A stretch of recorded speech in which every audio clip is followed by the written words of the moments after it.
Hey guys, and we are in the beginning of our happy hour bingo. We are getting into some Lucky 4 action. Should be some really good stuff. And you guys only got 30 seconds to get enrolled, so make sure you get enrolled, press and play. $10,058 of total prizes available. And we're going to be streaming live to you guys on the Pilot TV Player Connect app, pilotgames.com/PilotTV. YouTube Live, as well as the Twitch app. Our channel name is MegaSota on both YouTube and Twitch. And you guys can check in on the 3 different platforms, the Player Connect app, Twitch, and YouTube. That's right. You can definitely leave comments on there, and if you do, we will send you out a little bit of Pilot Games luck. But you probably are watching on some of those Pilot TVs right now because we have been sending them out to a lot of new places. And those places include Smiley's Tavern, B&L Bar, Moen's Bar, Rodney's Tavern, Oleander Saloon, Big Dog Sports Cafe, Lamplighter Bar. Those are all the brand new locations that just got some Pilot TVs. And of course, we got a lot of other new locations coming soon. So yeah, we're always super excited to see more of those Pilot TVs go out there. But we are missing out on that major. We have a shot at this mini prize, though. Perfect from here on out if we want to give it out. And that's not happening either. So we are moving on to a must-go prize of $6 with a bunch of players. 2 balls away. We'll see if it can go out. But how are you doing on this lovely Monday? Doing pretty good. How are you?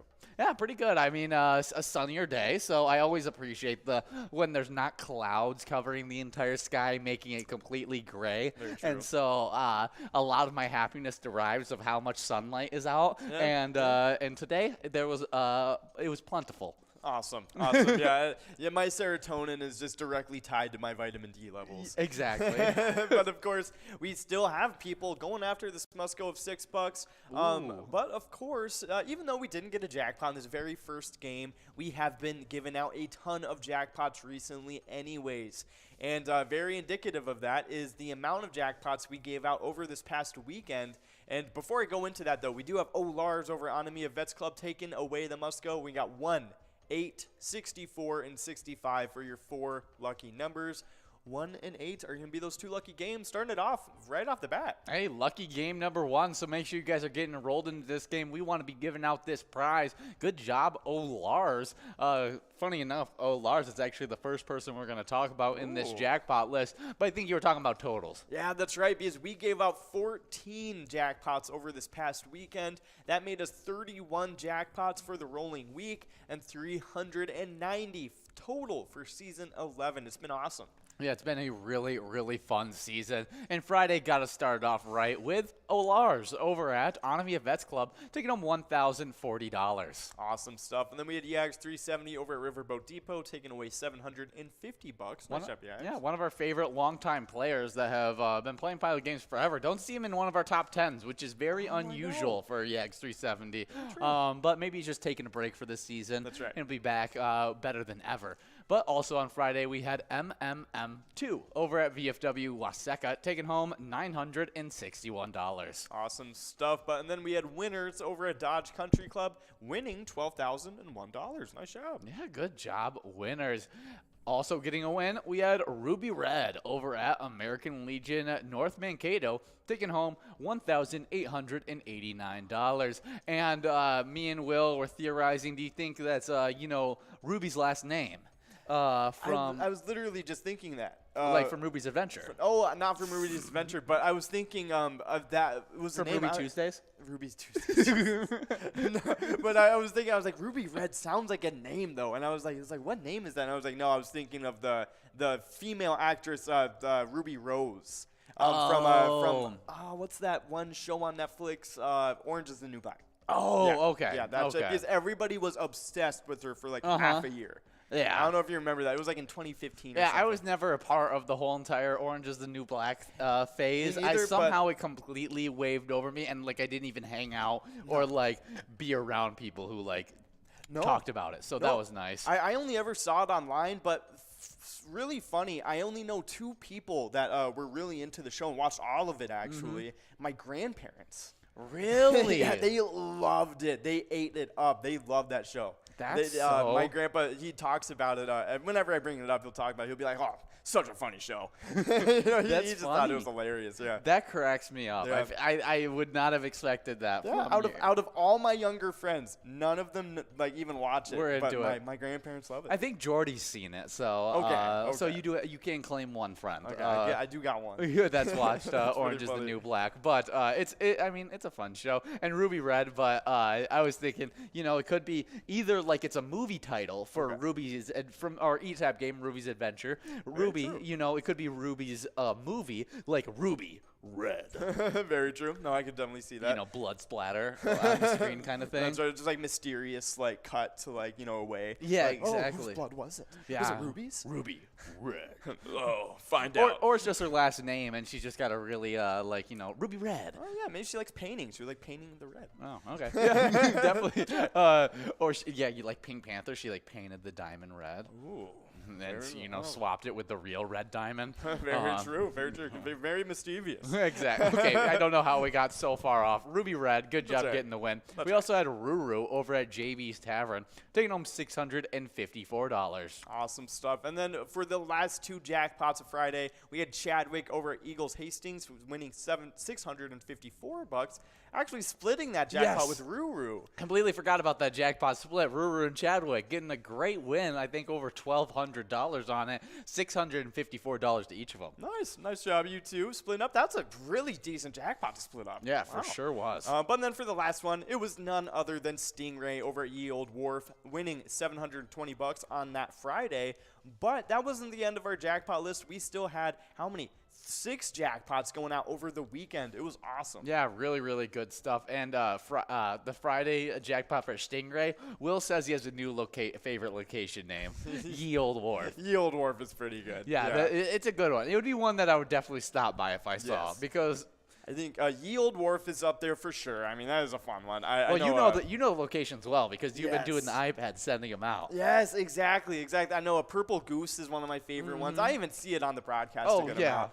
I know another one we see on the broadcast is Atomic Star Tavern. Yes. Atomic Star Tavern, one of my It's favorite always names. one of my favorite ones. Yes. Just because I'm like I want to go hang out with like the Jetsons at Atomic Star Tavern. Yeah, exactly. I know whatchamacallit, what's another really good one that I feel like, I don't know. The Pickled Pig is right there. The Pickled Pig is a good one. Yeah, that is a good one. Can't go wrong with that. Beatles Barn Grill, that's another one of our jackpot winners on this list that we'll get to. And Yes. I like that one. That's a fun one. Oh, for sure. Okay, we'll get into it. As there's actually a few good names heading into this. As first one on Saturday went out to Brady Horse, and he was playing at the Wow Zone. Ooh, Yeah, okay. $863. I feel like the Wow Zone has to have like why am I blanking? Laser tag. Oh, 100%. Yeah, that definitely has laser tag. I do- think maybe some shame wows. Winner, Hey F, over at Club 57 Starfire Grill in Waseca, taking home $27 on that game number 1. That's a good name too. Hey F. Oh no, Starfire Grill. Hey, that's a good one too. I was like, yeah, it's pretty good. But yes, Starfire Grill, definitely a good one. Nice, sweet and simple, I guess. Yeah, I mean, I never thought of it that way, but yeah, that's a good name. No, Starfire Grill, that's another really good one. Sweet one. Always love a good Teen Titan Yeah, character. exactly. Yeah, but of course we were talking about all of these awesome jackpot winners. Brady Horse, Wow Zone, good job. But then up next we had none other than one of our Minnesota Twins players, B. Buxton, over at Beatles Barn Grill, taking away $1,250. Nice job, Byron. Yeah, I Buxton. think people were pretty happy with his performance over this weekend. I don't know if you saw how many runs he was able to bat home in this last game, but it was absolutely ridiculous. We'll even talk about it when we get into Twins news about how crazy he was doing, how many just runs he batted in during that game because he had 2 home runs, but I think it accumulated like 5 total runs for him or something like that. Yeah. Like 5 of their 6 runs were scored from Byron Buxton. It was crazy. I know. I'll try and find it when we go on break, maybe. But there was a stat that it had all the Twins games from the past like couple of years that Byron Buxton has been part of the team. That we have played without him, and then it added all the games that we've played with him. And dude, he's like one of the best players in the league. Oh, he's so good. If you When actually healthy, is one of the best hitters to step up to the plate. It's crazy. He's like one of the biggest impact players. I could not believe it. It was like seeing the difference between the offense when like Tom Brady's on the field versus when he's not. Oh yeah, it's ridiculous. Yeah. He really helps with getting those big points when it's needed. Very true. Very true. So definitely some really cool stuff. But of course, we'll talk more about Byron Buxton and the Twins in a little bit. But after B. Buxton won that jackpot of $1,250, we had Jesse over at Trail Stop Tavern winning $757. Nice job, Jesse. Yeah, good childhood show of mine. That's right. Jesse. I actually didn't watch that much. That was more of my little brother thing. But it was a fun enough show. It wasn't one that made me like want to turn off the TV. Yeah, that was the one where they were in like the big apartment complex. It was like super rich kids, and she was like the nanny. All of them. Yeah. My little sister's like that one too. Yeah, it was a cute one.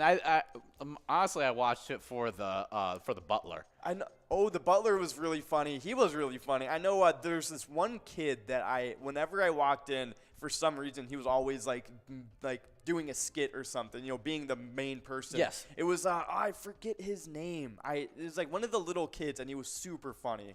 His name was. You're not talking about Cameron. No, not him. It was one of the characters of this. Here, I'll look at the show. Yeah. Now that we're talking so much about Jesse, might as well just look up the characters. Yeah, literally. It was Ravi. His name was Ravi in it, and he was really funny. He had some really funny. Him moments. and his iguana cracked me up all the time. Yeah, and then was this the butler, the big dude? Yes, he was really Bertram. Funny. Yeah, Bertram. Yeah, he was really funny.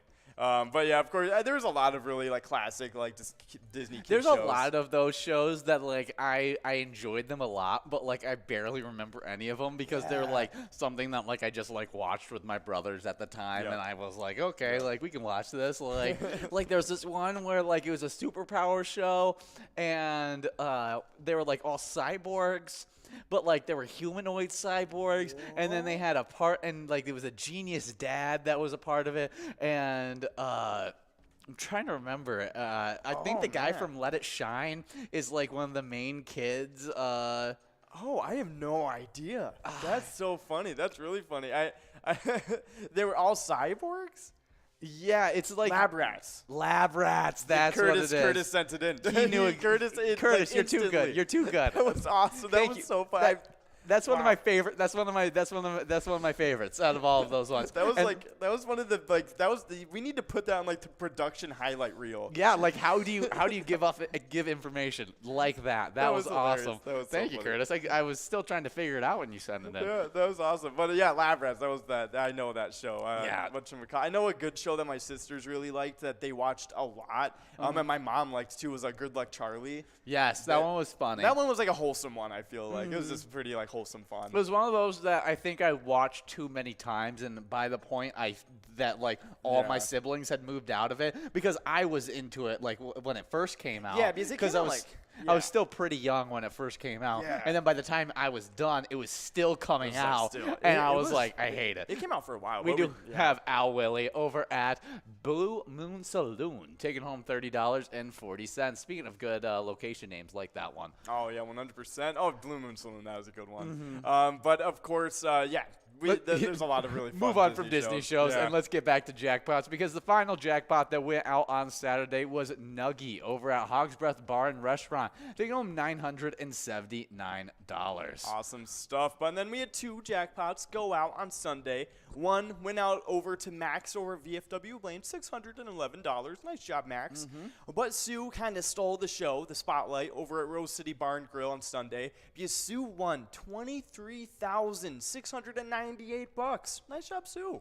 Yeah, definitely really, really good prizes going out there. I mean, Sue, if it wasn't for a suggested player being our player spotlight, Sue probably would have been that player spotlight for all that big amount of cash that she was able to take home. Really good job, Sue. Yeah. And we give out jackpots all the time in our e-tab, so definitely check those ones out as well because we're always giving out thousands of jackpots throughout the entire state of Minnesota when you guys are playing those e-tabs, and they're super fun, bunch of different themes, definitely some good stuff. And we actually just had a new one come out called Blazing Wheels. Try your luck spinning the blazing wheel in the bonus round to win some scorching prizes. Yeah, that's right. It's a lot of fun. We just had a couple new ones released before that, too. We're rolling out a lot of new eTab games this year. So do you have a favorite right now? Oh, like of the brand new ones? Of the brand new ones. The top, the three that have just came out in 2022. Okay, like I do have a lot of bias with so the three that came out, Roaring Twenties, the time travel themed one, Nugget Chasers, which is like the mining themed one, but it's kind of like futuristic mining a little bit. Because they got like big old drills and stuff. Yeah, it's like We Are the Underminers. Yeah, exactly. Literally.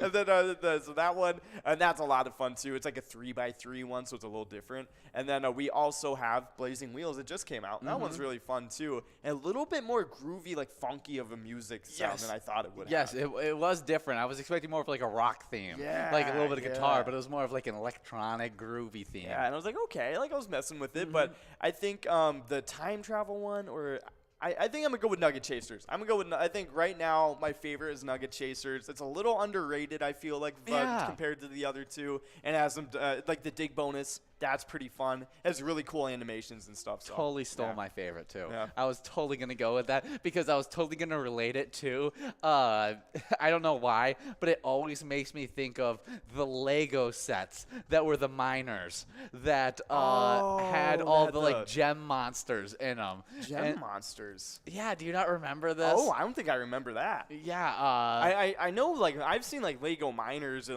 like mining sets for Legos and stuff, but I don't know about like mine monsters.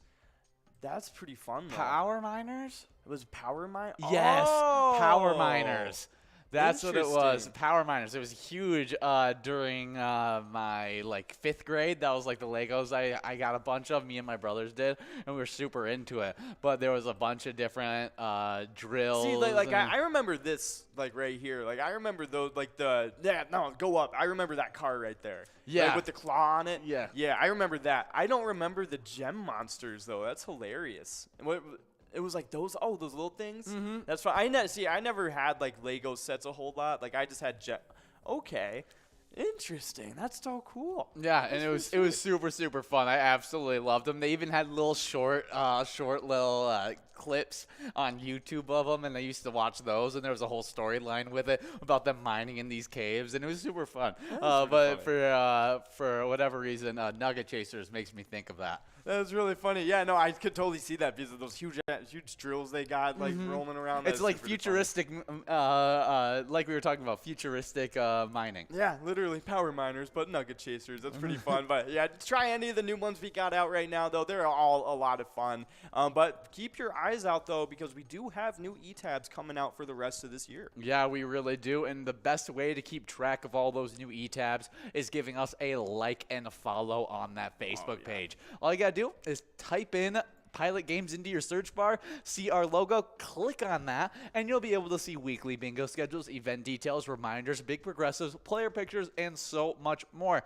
There's also a website link on that, which is actually our link tree, which has a bunch of options as well, with links to bar locations, socials, streams, pgl.world, everything you could ask for is on that Facebook page. Awesome stuff. But we do have a winner. It's Marco over at VFW Spring Lake Park, taking away $36.80 on that must-go prize. Nice job, Marco. But that means that Minor Jackpot will be rolling on over to the next game at 60 balls or less to win. So definitely don't miss out on this next chance. You got about a couple minutes left to get enrolled, so during that time, we're going to throw some Pilot Games info at you guys and let you know when you guys can play Pilot Games all throughout the day. Oh, yeah. Well, every morning we start up with a cup of Joe, usually with Jordy. Tomorrow it's going to be a cup of Joe with John, and should be a lot of fun. But we do that from 11:30 all the way till about 11:50, giving you guys a nice 10-minute warm-up for that Twins bingo. But during that 20 minutes of action we have on Cup of Joe, we go over all the progressives, all the changes in the standings, and it's super fun. So make sure you guys come out for that, as well as that Twins Bingo 25-cent edition that runs from 12 all the way till 1 o'clock. We were not able to give out that jackpot today, so it continued to grow into tomorrow. It was already over $3 grand heading into today and just kept on getting bigger, maybe even closing in on $4 grand, as you can win it in 52 balls or less. Awesome stuff. So definitely take a look for that jackpot tomorrow from 12 to 1. But right after that, from 1 to 4 p.m., we play Jackpot Hunter, the 25-cent edition. And the Mega Jackpot right now, it's clicking up in ball counts, so definitely keep your eyes peeled for that one. It's a little bit of a slippery slope. It will start to get pretty crazy once it starts to click up in money. Yeah, that is actually could be happening this week. I'm predicting that's going to start clicking up in money this week. Okay, so definitely keep your eyes peeled. You do not want to miss out on that. And you know what? I'll be even a hotter take. In the first half of this week, it's going to start clicking up. So there's my hot take for the day. We'll see if it can happen. It was really close. I actually don't think it's that hot of a take, as I think it's really close to starting to click up. Okay, so definitely just keep updated on it because you do not want to miss out. But of course, right after that, from 1 to 4, we have, or not from 1 to 4, from 4 to 6 p.m., we have what we're doing right now, the happy hour stream. We got 2 games of Lucky 4 bingo. We already played the first one, so that means right at 6 p.m., we get another chance at over $9,940. Definitely, you don't want to miss out on that one. Yeah, and maybe over 10 grand by the time that you guys are getting enrolled to that second game of Lucky 4 bingo, since we weren't able to give it out. But yeah, you were talking about 23 games of Jackpot Hunter. That's what we're in right now. That minor jackpot primed and ready to go out right now. As that minor jackpot, $338. You can win it in 60 balls or less. If we don't give it out in this, though, it's going to be clicking up from 60 to 64, but we'll see if that can even happen. We do have a major prize of $270 you can win in 48 balls or less, and a mega prize of 100 grand that you can win in 43 balls or less. Awesome stuff. But right after we are done trying to get at all these prizes we got lined up right now, we got some Skull Bingo happening tonight from 6 to 10 p.m. It's going to be a lot of fun. Definitely come on in. You can get a chance at the line prize. It's $168 and 10 balls or less. Then after that, we move on to the large frame. That's at $7,506. You can get that in 43 balls or less. Then finally, on the cover-all prize in $36,876. It is crazy right now. You can get that in 50 balls or less to win. Wow, super exciting stuff. So make sure you guys are sticking around for some Skull Bingo action, especially because tonight is the only night. You got to wait all the way till Thursday night before you get uninterrupted Skull Bingo again. True. So definitely come out and have some good shot at some really good prizes. And what's going to be interrupting Skull Bingo? Well, it's none other than our PGL Knights. It's actually the Who is going to be me and Will tomorrow. Should be super exciting stuff. It'll be Will's first late night broadcast, and we plan on giving out boatloads and boatloads, probably more than what Tony and Nikki do in PGL points during MegaSota game night. No, they do a great job, and we plan on just hoping that we can hold a candle to them as MegaSota game night host. And it starts at 6:40 every single Tuesday. A bunch of PGL action, as well as a jackpot jungle coverall, $6,273. You can win it in 54 balls or less. Oh, yeah, 100%. But the very next night, we got another PGL specialty night. It's Wild Wednesday. It goes from 7 to 9 like it does every single Wednesday. Got a lot of other awesome PGL games during this time, too. Usually we have a game of high and low tournament. That's one of my favorite games. Before I talk more about that game, we do have Melissa over at Waterville Event Center, 1 ball away from taking home a jackpot, $84.20 going into your pocket. Not a bad must-go. And you can now use that money to go after this giant jackpot that's going to be closing in on $400, and you're going to be able to win it in 64 balls or less. 100%. So definitely get enrolled into this next game. But we were just talking about the high and low tournament games we can play during Wild Wednesday. Yeah, not closing in on 400. It's over 400 now. Yes. Yes, talking about Wild Wednesday. That's Sorry, right. I keep on interrupting. Oh, no, 100%. These are things that need to be interrupted. Yes, important things. It's very important information. But, of course, the high and low tournament games, they're always a lot of fun because you guys might already know about it. But the top 5 or top 10 people will, if I can speak, they'll win, and then we'll have the bottom people also getting the first place prizes as well. Yes, it's a lot of fun. Yeah, the worst player gets the same prize as the first place player, so it's super, super fun. You just don't want to be in the middleman. You don't want to be the middleman. Very true. And I know there's certain other games where it's like we'll have like top 5 bottom losers too. They'll win and stuff. It just depends on which game we'll play in, but they're all a lot of fun. I like them. Yeah, I like those high-low games a lot. And I also like our National Day list, but we do start this National Day list with a little bit more of a serious topic, as it's a World Malaria Day. Now, Malaria Awareness Day it was designated to be April 25th by President George W. Bush in 2007. His proclamation, President Bush called on Americans to join on the goal to eradicate malaria on the African continent. Yeah, I mean, it was a super huge deal during that time, and it still continues to be a huge deal. I mean, malaria is just one of those things that it's very it's very easily spread by insects and stuff, especially in hot and arid climates and stuff like that. So yeah, it is very serious. And it's one of those things that it's important to have a national day because it's one thing that I'll forget about, because we don't deal with it in our everyday society. I feel like nobody really does here in America. Yeah, but has to worry about malaria. That, we do get here too, though. It definitely is, but I mean, to the extent of we won't ever be like, oh, there's a rapid malaria case spreading across the United States. Yeah, that's not going to happen. So it's not going to be like in the forefront of my mind all the time. And so having a day to remember to try and make those little contributions to be able to help the cause of stopping malaria. Yeah, very true. So definitely a very important day. But we do have other national days to get into. But during this time, you can get enrolled.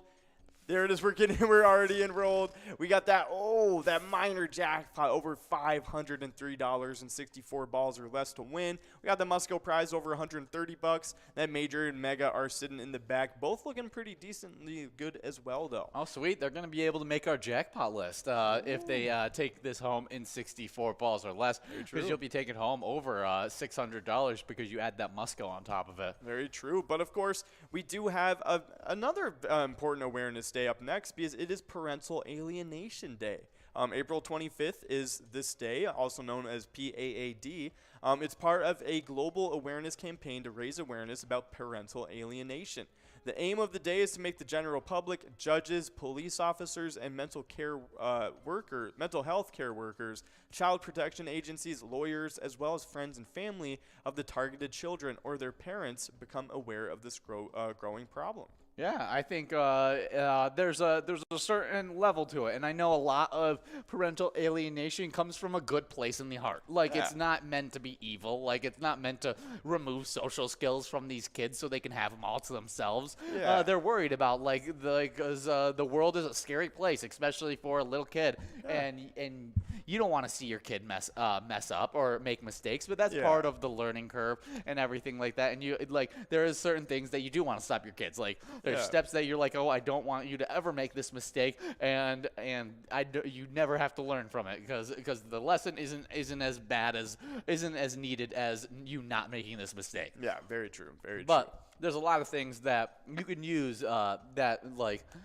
process, and then I don't put my finger on the car cigarette lighter.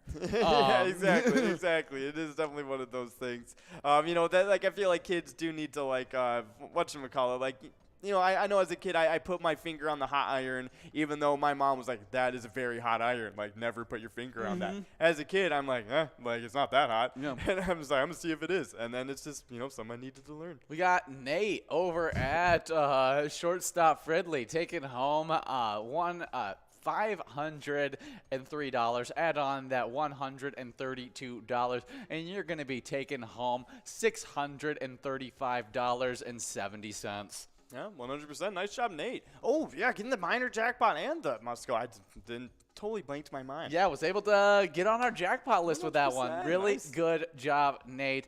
But we were talking about Parental Alienation Awareness Day, and I think it's super important.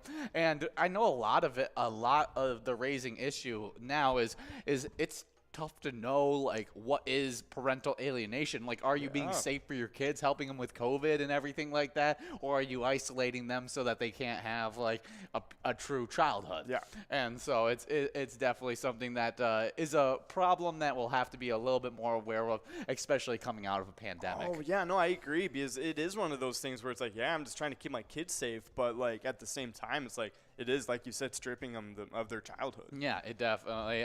So we'll get into the next national day, as we got a good one in the next one, because I love this animal. World Penguin Day. Observed around the world Observed the world over on April 25th, World Penguin Day recognizes one of the unique birds on the planet.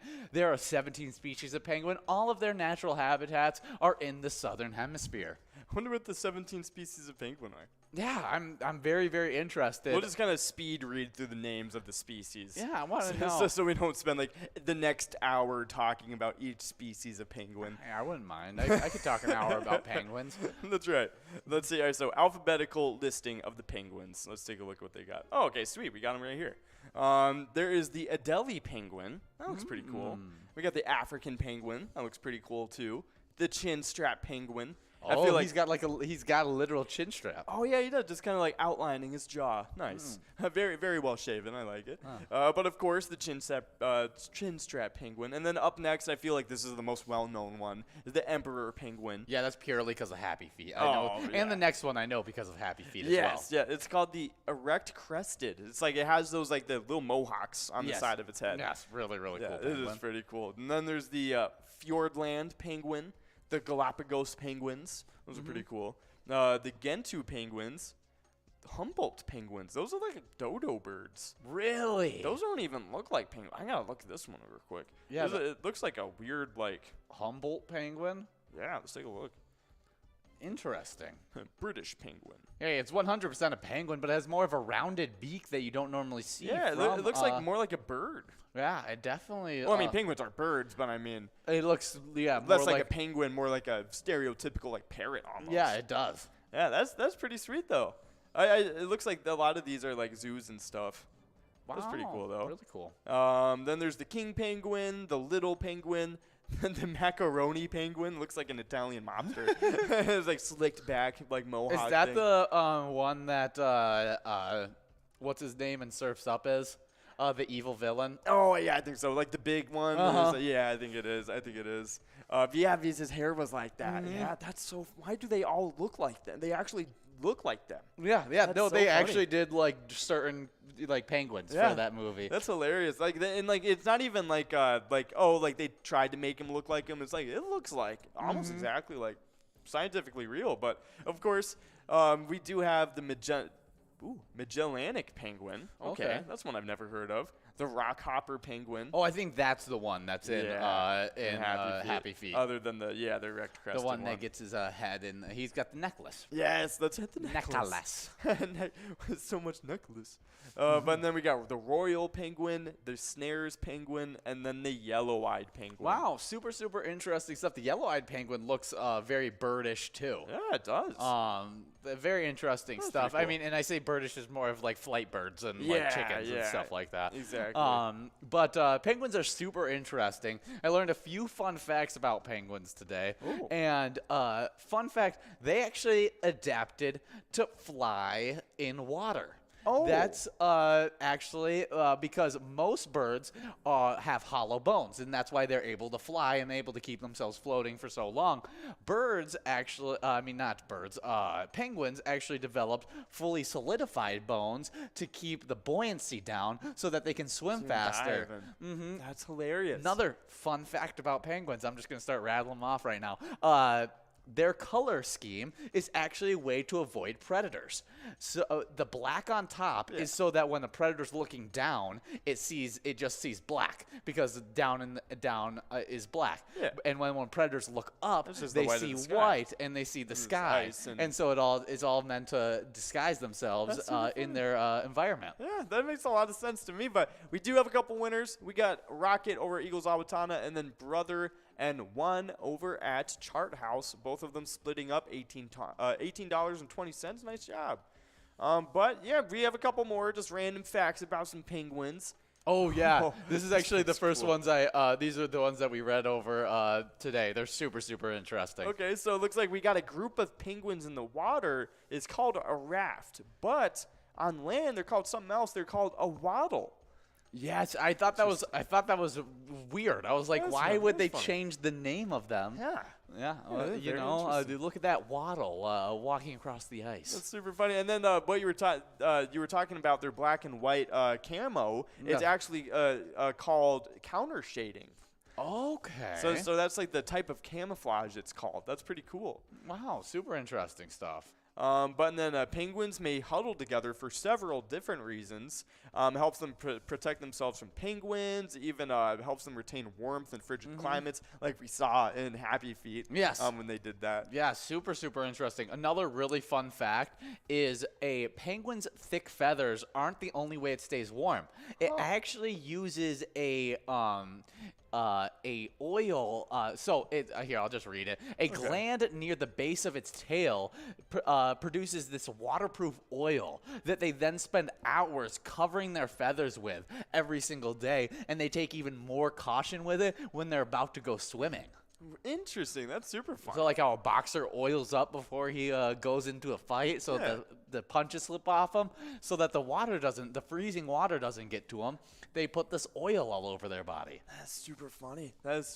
Yeah, that's really cool. But there's another one that says penguins live in many locations and habitats. Yeah, we knew that, but you can even find them in Antarctica and Antarctic islands, as they usually are. But we talked about the ones that are in the Galapagos Islands, the Galapagos penguins, because they're pretty different. Yeah. They're in islands off the coast of Ecuador, South Africa, New Zealand, Australia, even Peru and Chile too. Yeah, that is really, really interesting stuff. Contrary to popular belief, holiday cartoons, you will never see penguins and polar bears together in the wild. No. They live on completely different sides of the world. No, it's super funny. I know it was one of those weird things that I found out a while ago, where it's like there's no penguins in I was almost upset the by Arctic. it. Yeah. Will was saying, there's just not enough places for them to be. Yeah, Will was saying just disrupt the regular order of things and transport all the penguins over to. No, we should take all the penguins, put them up north, and take all the polar bears and just put them in Antarctica. And just see what happens. Replace them. The penguins become like a predator super species. That'd be scary. Like they just become as big as polar bears. Like they're like spears that like dive through the water that just like impale different animals, taking down like full-blown whales. So and yeah, stuff. those narwhals, just like narwhals are in the Arctic, right? Yeah, they're in the north. Yeah, they're in the north. Yeah, I kind of confirmed that in my head, half because of the narwhals in Elf, and they were in the North Pole. Yeah. Good enough logic for me. Good enough logic. That's what I was telling myself. Doesn't he also have a friend penguin? That's right. Hey, hold on a second. Is Elf not historically accurate? Not accurate. Can't believe that. You didn't catch a disease from eating that gum under the railing? Come on. Okay, we'll keep on talking about some penguin facts. Penguin feet are adapted to walk long distances. Some species of penguin can march up to around 60 miles across sea ice and get to their breeding grounds. Penguins' feet have also adapted to help the bird steer while swimming. They use their feet like rudders, angling them to help control direction. Yeah, I mean, there's a lot of cool stuff about penguins' feet. Like, they use it to communicate via, like, dance and stuff. And they'll actually tap dance to each other in, like, full musical, like scenes almost. And it's really cool. Well, you want to think about that. You want to talk about an actual way that the male penguin actually seduces the female penguin by giving them rocks. That's right. That's right. Cool rocks. I guess with everybody's the same. You know, that's how you marry someone. You just give them a rock. And, That's right. And so, those rocks of varying sizes. It's just different kinds of rocks, and right. so I guess they're. That's so funny. That's awesome. It's to build their nest actually, and so that's really cool. But so it's like, who can give me the best nest? But of course, we do have a winner. We got KT over at Cam's taken away. That must go with $15.20. Nice job, KT. Yeah. And we got one more fact. Yeah, this one, according to some animal experts, the penguin might be one of the most streamlined animals in the world. Like, kind of like the most aerodynamic, but like not aerodynamic, but like the subset version of that in water. Yes, the water version of it. Yeah, exactly. So, and I mean, it makes sense. They literally are just like this shape. Yeah, that's a really, really cool stuff. I mean, it makes sense. They can fly around in the water. Yeah, exactly. I feel like the only other one that might have the edge on them is like maybe some sharks. But like I could see some sharks maybe, but I don't think I think they're faster than any shark. Yeah, especially when they dive. I would be scared if a shark. Okay, I'm kind of interested. What's the fastest marine animal? Look that one up because there's so many different Super fast marine animals. Yeah, the sailfish. Really? Did not expect that. 68 miles per hour. I can do that. Wow, it reaches 220. I was a lifeguard. Don't question it. Come on, yeah, I actually don't use my arms to swim. I just wiggle really fast and jet propel myself through the water. Yeah, kind of like aquamarine, but without a tail. That's right. You know how David Hasselhoff did that thing in Have you seen SpongeBob the movie? prop of David Hasselhoff? Yes, yeah. It's super funny to see. It's so fun. I really wish it was like a mini fridge where like it would like separate like, and then you could just put like some cans in there or something. Or like his chest opened up and like then an engine like came out of it, that'd like be so dropped funny. down from it. Yeah. Oh, you know, if it was like a bottle opener, it'd be like. Yeah, like or like a corkscrew like opener or something. Anything. Anything between his pecs. That's right. I just want to do so. I like open a bottle or something. That would probably be the best one, with like a bottle container in it. Is that something that we're gonna see in your man cave at some point? Just like a David, me like engineered myself. a metal like David Hasselhoff that's like like stuck in like Han Solo like what was it called? Carbo something. Yeah, the gray box that Han Solo was stuck in, frozen. and you just basically get one of those, but with David Hasselhoff, and it's just for opening bottles. Carbonite. He was frozen in carbonite. Yeah, that's what it was. Yeah, exactly. And just get him frozen in some carbonite. But David Hasselhoff. Exactly. I think that's genius. If we Did you keep see the that Star Wars movie theater room? I think I showed it to you, where he had like literally a sliding door, like in his and basement. Everything looked like Star Wars out. It literally looks like a Star Wars ride at Disney. Oh, it definitely does. It was decked out. It was awesome. It was super cool. You could tell he did it like mostly himself too. Oh yeah, 100%. And it was like a good job though. But like it looked like because you saw actual pipes from the house, like were in that room. Yeah, like, and he like decided to he was like, oh, there's pipes in here. I don't want it to just look like pipes, and then made it into a whole Star Wars theme. Yeah, that's so cool. Like that's one of those things. Like I wouldn't be surprised if somebody had like paid for that. You know, to get put in their basement. Yeah, definitely. Really, really cool stuff. But we are balls dropping in this game number. What game are we on now? I think we're in a game number 8 now. Already game number 8. So we'll see if we can give out any prizes here. $23.80 is the must-go prize. And this National Day is an interesting one. National Hug a Plumber Day. That's right. National Hug a Plumber Day on April 25th recognizes those who come to our rescue when pipes leak or drains are clogged. That's right. I mean, plumbers, they are some of the best workers in the United States. Oh, I literally, plumbers are the best. Yeah, I mean, it's so it's actually tough to to be a plumber. Like I have ideas of how to do home stuff. Like I can put some trim on on a floor or something, or I can repaint a wall, or I can build myself even a little outdoor seating type thing out of some wood. But being able to mess with the plumbing in my house, dude. I would be so scared to do. Dude, it's crazy. I know one of my family members. He was a master plumber. He was awesome. He was really, really good plumber, known in Michigan. But before I get into this master plumber, his name may or may not be Mario. But we do have Reggie over at Brian's Bar and Grill taking away $23.80. Nice job, Reggie. But his name wasn't Mario. But he's a really good plumber. And Luigi. It was Luigi. But yeah, he's a really good plumber, and he was doing plumbing for this mansion in Michigan, and he was doing it, and it was really complicated. It was a really big house and stuff. Yeah. And he was doing it, and the dude that was paying him to do this was like, "Oh, you're taking too long to do this, and you're not I think doing a good enough job. So I'm just gonna pay you less now." And the dude was doing this, and he was like, there is not one other person in Michigan you can find to do this job for you. You know what I mean? And he was saying this, and he was like, I will leave right now. And so he did. And he left, and this dude tried to get people to do this job for him forever, and he ended up not being able to do it. And so he called him back up, and Really? Yeah. Really? And he ended up paying him? He was in the middle building this Yeah. house. I mean, like, what else is he gonna do? Like, call in some international support? Yeah, Fly out somebody to? Yeah, it was so funny. That's super funny. Yeah, it was really fun. I couldn't, but like, it was such a it was a little bit more in depth than that. It was a little bit more to it. Oh, but I'm sure. it was but very funny. The Spark Notes version Yes. of the story, definitely funny. But yeah. Hug your plumber hug a today, plumber. I guess. Yes. If it's comfortable between. That's you. right. Make sure they don't have the plumber butt. You know what I'm talking about. Yeah. Don't hug them while they're fixing the sink. Or like, yeah, exactly. Maybe hug them and then they can pull up their pants for them. I don't know. Yeah. As soon as you grab the pants, you're throwing in a whole. Yeah, you might get RKO'd. Like, I'm not too sure. Assumptions may be made, and you're just putting yourself in a bad situation.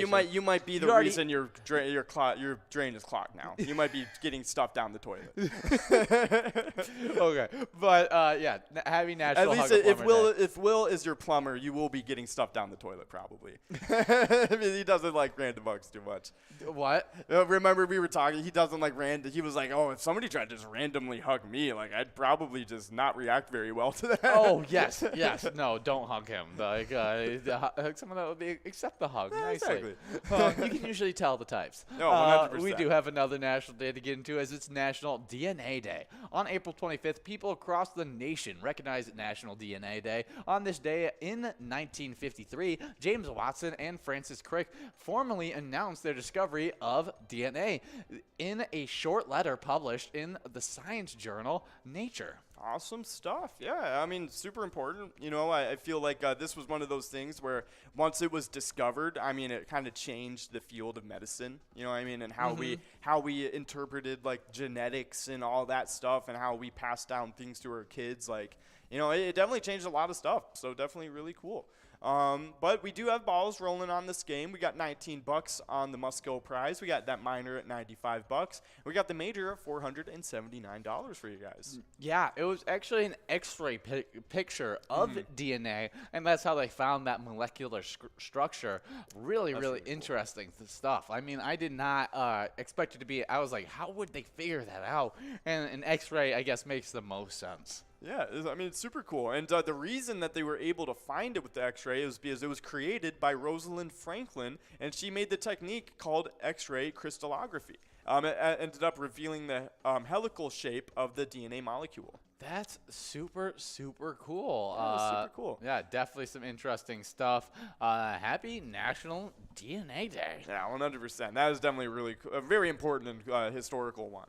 But up next, this is equally as important and historical, I'd say, in a sense. We got National Zucchini Bread Day. Each year on April 25th, each year. I don't know why they say that twice. National Zucchini Bread Day encourages bakers to make this delicious bread. And I like zucchini. I feel like zucchini. I love zucchini. Have you ever had zucchini bread? I've never had zucchini bread. It's good. It's actually good. Yeah, never tried it. Will was telling me how he loves zucchini bread, but actually was bamboozled into eating zucchini bread. Okay. His parents were like, because the zucchini bread he was eating had like chocolate chips in it and stuff like that, and he apparently his parents were just like, yeah, it's banana bread, enjoy the banana bread, and he just ate it thinking it was banana bread. And then one day they came over and he was like, they're like, you know, that's not banana bread, that's zucchini bread. And he was like, what, do you not think that I was gonna eat it? And I was like, Will, you as a kid, if you found out that there was zucchini in that bread, you're telling me you would have continued like to little eat it? green bits of zucchini in it. Yeah. he was like, yeah, now that you're saying it, I don't know about my reaction. We do have Henry over at Friends Bar and Restaurant taking home a $19 Must-Go prize. Good job, Henry, as we are about to get enrolled into a game number 10. Yes, a game number 10. Wow. Yeah, definitely getting pretty into these games. We only have 13 left, so definitely get enrolled into these games. Don't want to miss out on any of these prizes we got going. The major's starting to click up. That minor jackpot is going to be there it is, over $100 already. So if it doesn't go out this game, it will be at 56 balls or less next game. So definitely keep your eyes on the prize. But of course, happy National Zucchini Bread Day. That's a good one. Yeah, we do have another national day to get into, as this one's a huge one. National East meets West Day. National East meets West Day on April 25th commemorates the day the Eastern Front of the Allied forces met with the Western Front on River Elbe, also known as Elbe Day. This day marks an important step towards ending World War II.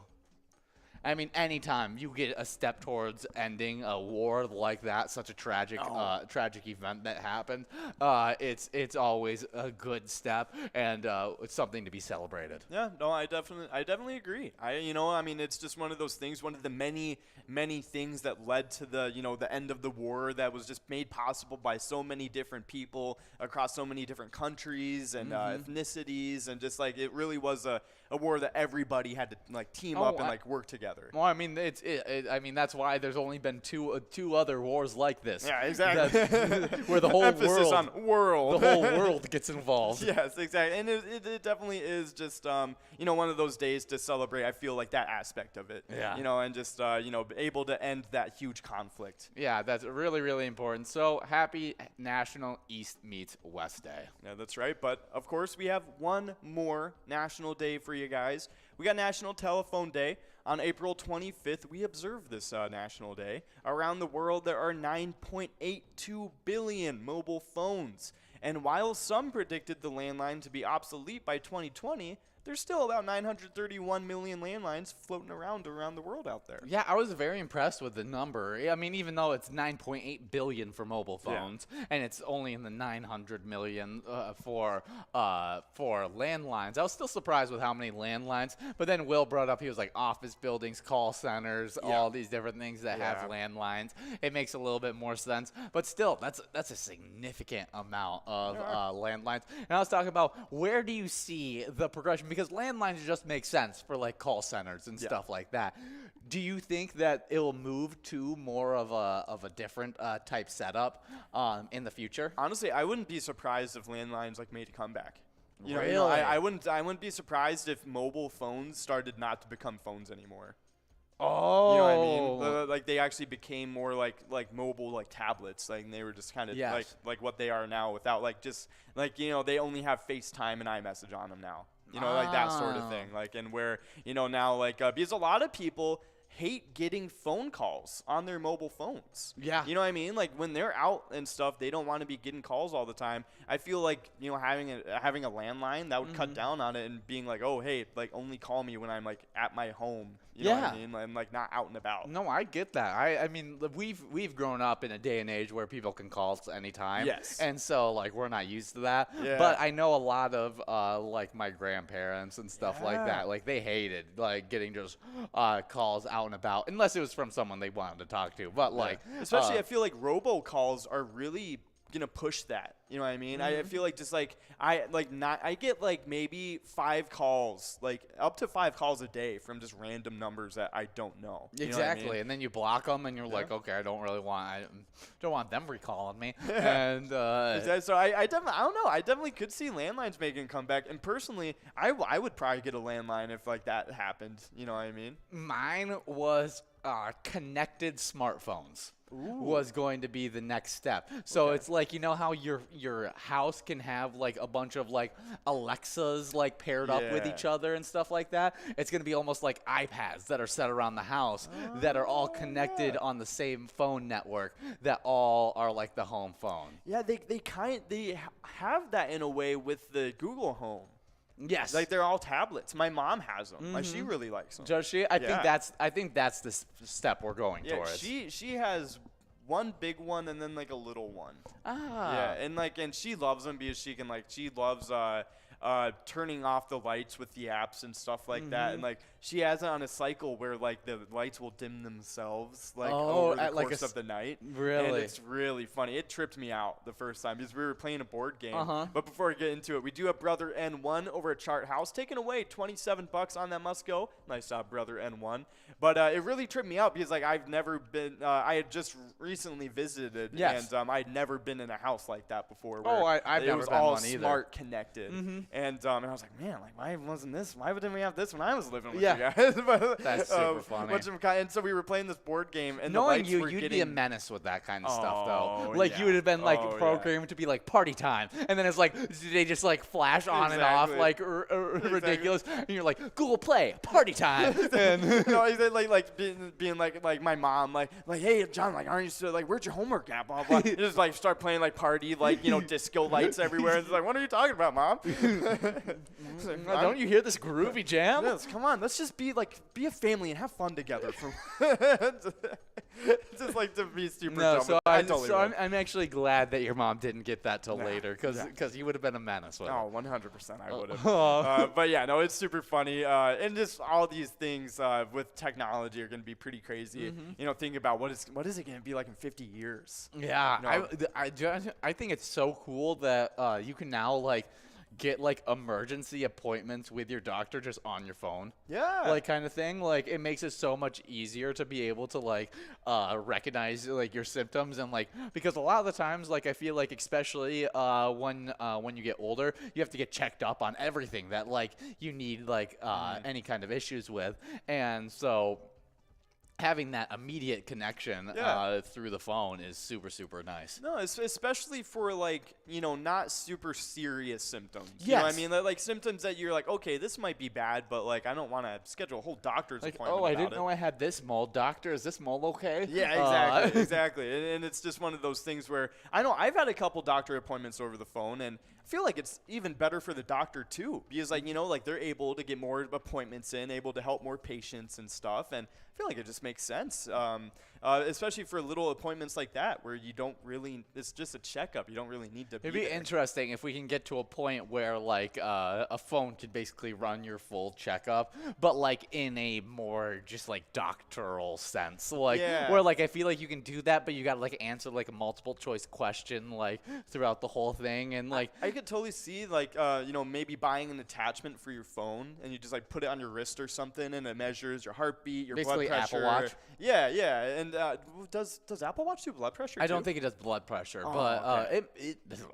I haven't done too much exploring If it around did blood my- pressure, I would totally get one. Yeah, I would totally get one. It's really interesting. Yeah. I like having an Apple Watch. Don't wear it enough just because I forget to charge it all the time. But if it funny. was charged, I'd wear it all the time. I feel like that's probably super nice for workouts. Oh, for sure. I Yeah. really like being able, and part of it is like I'm terrible with my phone. Like because it's a smartphone and it can be put wherever I go about, and I just am the most empty-minded person when I'm just doing my daily tasks. Yeah. And so my phone will end up like in between like two laundry bits because I was putting away laundry at the time, You, like, and it threw was it on in it, my yeah. hand while I was like putting away the laundry, and I just left it there. I don't know what I was thinking, but I just left it there, kind of thing. And so having my Apple Watch be able to tell me when I get notifications and stuff like that, it's huge for my communication skills. Yeah, very true. Yeah, I know. I leave my phone in like random places all the time, especially my car for some reason. It's like I'll just get out of the car and leave it in there and be like, oh, I don't have my phone.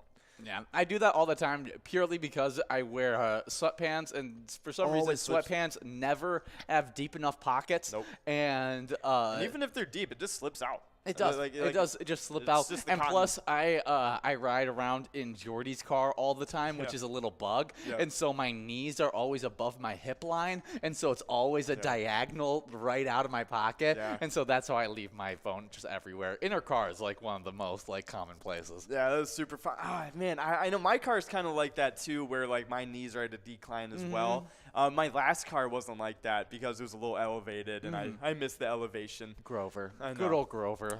I know. But you know, who doesn't like Inspectress? I know, literally. Inspectress Gadget. Inspector Skagit, that's right. Definitely love. Oh, if you guys want to check in with your fun car name. That just seems like a yes. fun thing to check in with. And so if you guys have any fun car names, let us know. Check in on Facebook, any of our streams, and we'd love to hear you guys' fun names. But we do have a winner, Stacy G, over at Ansari's and Eakin, taking away $42. Nice job, Stacy G. What was your family's first family car name? Beige Betty. Beige Betty. Okay. Yeah. Yeah. Mine was Ginger. Ginger. Yeah, and it was for a town and country. Whatchamacallit? I think it was Chrysler. Yeah, mine was a silver Suburban, and I think it was technically like a sand gray, and it was like technically beige, but like I never actually believed it. But we named her Beige Betty. That's super funny. That's really funny. Yeah, that's like one of the only iconic names though. Like the other Suburban that we've had for probably about like 5 years now, never gotten a name. Oh yeah. Sometimes I feel like cars just kind of, I don't know. Sometimes yeah, there was one car that we just basically called it a trash car the whole time, as we just called it the Hoopty, and that was it. Like, that's right. I know. It wasn't a car, but we had a laptop that we got way back when. It was a big, it was like thick laptop. This is an older one, and we had it for years and years and years, where laptops weren't even thick anymore, and we called it Tank. Just because it was a tank, dude. That's awesome. It survived me and my sister. It survived my little sisters. It survived so many spills and drops and road trips and random things. And finally one day, like, where we just shouldn't have even had it anymore. Like, it was so old. Like, it was maybe 11 years old for a computer. Kaputs. Yeah, it just, like, broke down. It just couldn't handle what it was doing or whatever it was. It literally just, I don't even know. It had so many issues. That's so funny. Yeah. Definitely happens like that all the time.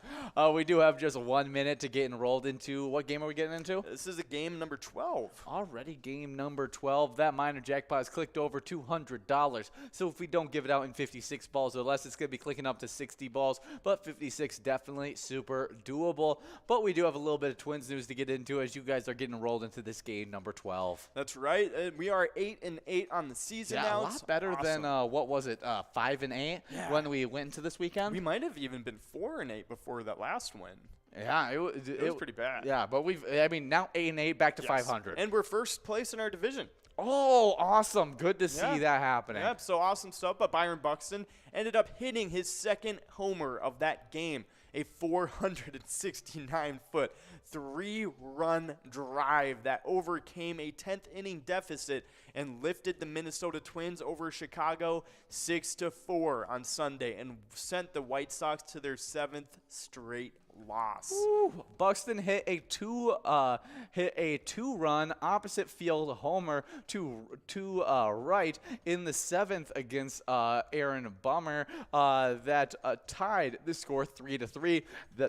That obviously the White Sox were able to put one more up on the board, get us in that 10th inning deficit, and we were able to pull out with that great play by Byron Buxton, where he scored was involved in 5 of our 6 scores. That's insane. Yeah, I mean, like I said earlier, just one of the biggest impact players in the league. But super cool stuff. We are playing the Tigers tomorrow night at 6:40 p.m. So that will be a really fun matchup, of course, in our division. Yeah, they're 6-9 or something like that. Okay. A little bit worse of a record. I think they're 3rd in the Central Division, which isn't anything to boast about this early on in the season. And so we'll see how the game's going to be. I haven't kept track with the Tigers at all this season. So, but I haven't really kept track with the Tigers ever since they lost. When they had like Cabrera, what was it? What was their 2 pitchers? Oh, Justin Verlander and Mark Scherzer. Max Scherzer. Max Scherzer. Right. And those are 2 of the best pitchers in the game right now. Yeah, it's crazy. Verlander maybe not like one of the best right now. He's a little bit outside of his prime. But still, he's like the star for the Astros right now. He's a star. He's like the leading player for the Astros right now. But yeah, I mean, super cool stuff. I was trying to find that whatchamacallit, that Byron Buxton post I saw. Yes. Because I really want to let you guys know. Yes, here it is. Okay. All right, since 2019, the Minnesota Twins are 124-73 with a plus 233 run differential when Byron Buxton is playing. In the 203 games he hasn't played, the Twins are 94-109 and minus 97. Wow. Yeah. Almost a complete flip of the record. That is ridiculous. It's crazy. In his last 162 games, Buxton has a 8.4 WAR. I mean, he's just Wow. Yeah, We do have a winner, it's crazy. Pokey, over at Booney's Bar and Grill, taking home that must-go prize of $24. That means that jackpot's going to continue to grow and roll into this next game, clicking up from 56 to 60 balls or less. But that's really crazy. Byron Buxton has been on fire, especially when he's been healthy this season, and hopefully we can actually get a full healthy season from him, because that's the Achilles heel of Byron Buxton, is that he is an amazing baseball player when he's out there playing baseball. Exactly. And, it's crazy because seeing those stats is like, wow, this dude could end up being, like, one of the most winningest, like, baseball players ever. Oh, like, yeah. just because the percentage he's been winning at when he does play. Yeah, it's really ridiculous.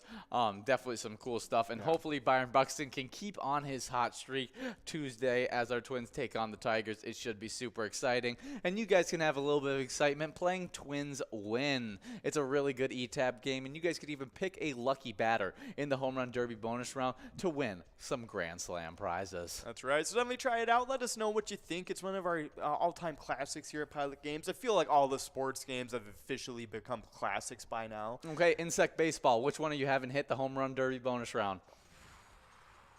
The bear.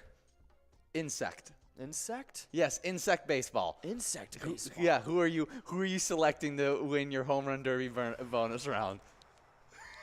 This is a little bit tougher than the original. Yeah. Oh, my goodness. Oh, I don't even know. Oh, I mean, man. Praying Mantis has to be up there. Yeah, praying mantis is up there. I don't know. Ant. The ant, dude. And like the power per for body per weight, square inch, yeah. the batting zone non-existent. Non-existent, yeah. He'd just be getting balls every time. Yeah, He'd just be like, wow, he'd be. but that's not instant the point of a home run derby. Yes, no, yeah, we don't care about that. We don't care about that. We don't care about strikes in a home run derby. No, so he just wants to hit his hit radius doesn't matter. He just wants to hit it. Yeah, exactly. So the ant has a lot of power for his size. It just does. depends. Are we scaling them to be like as big as a person?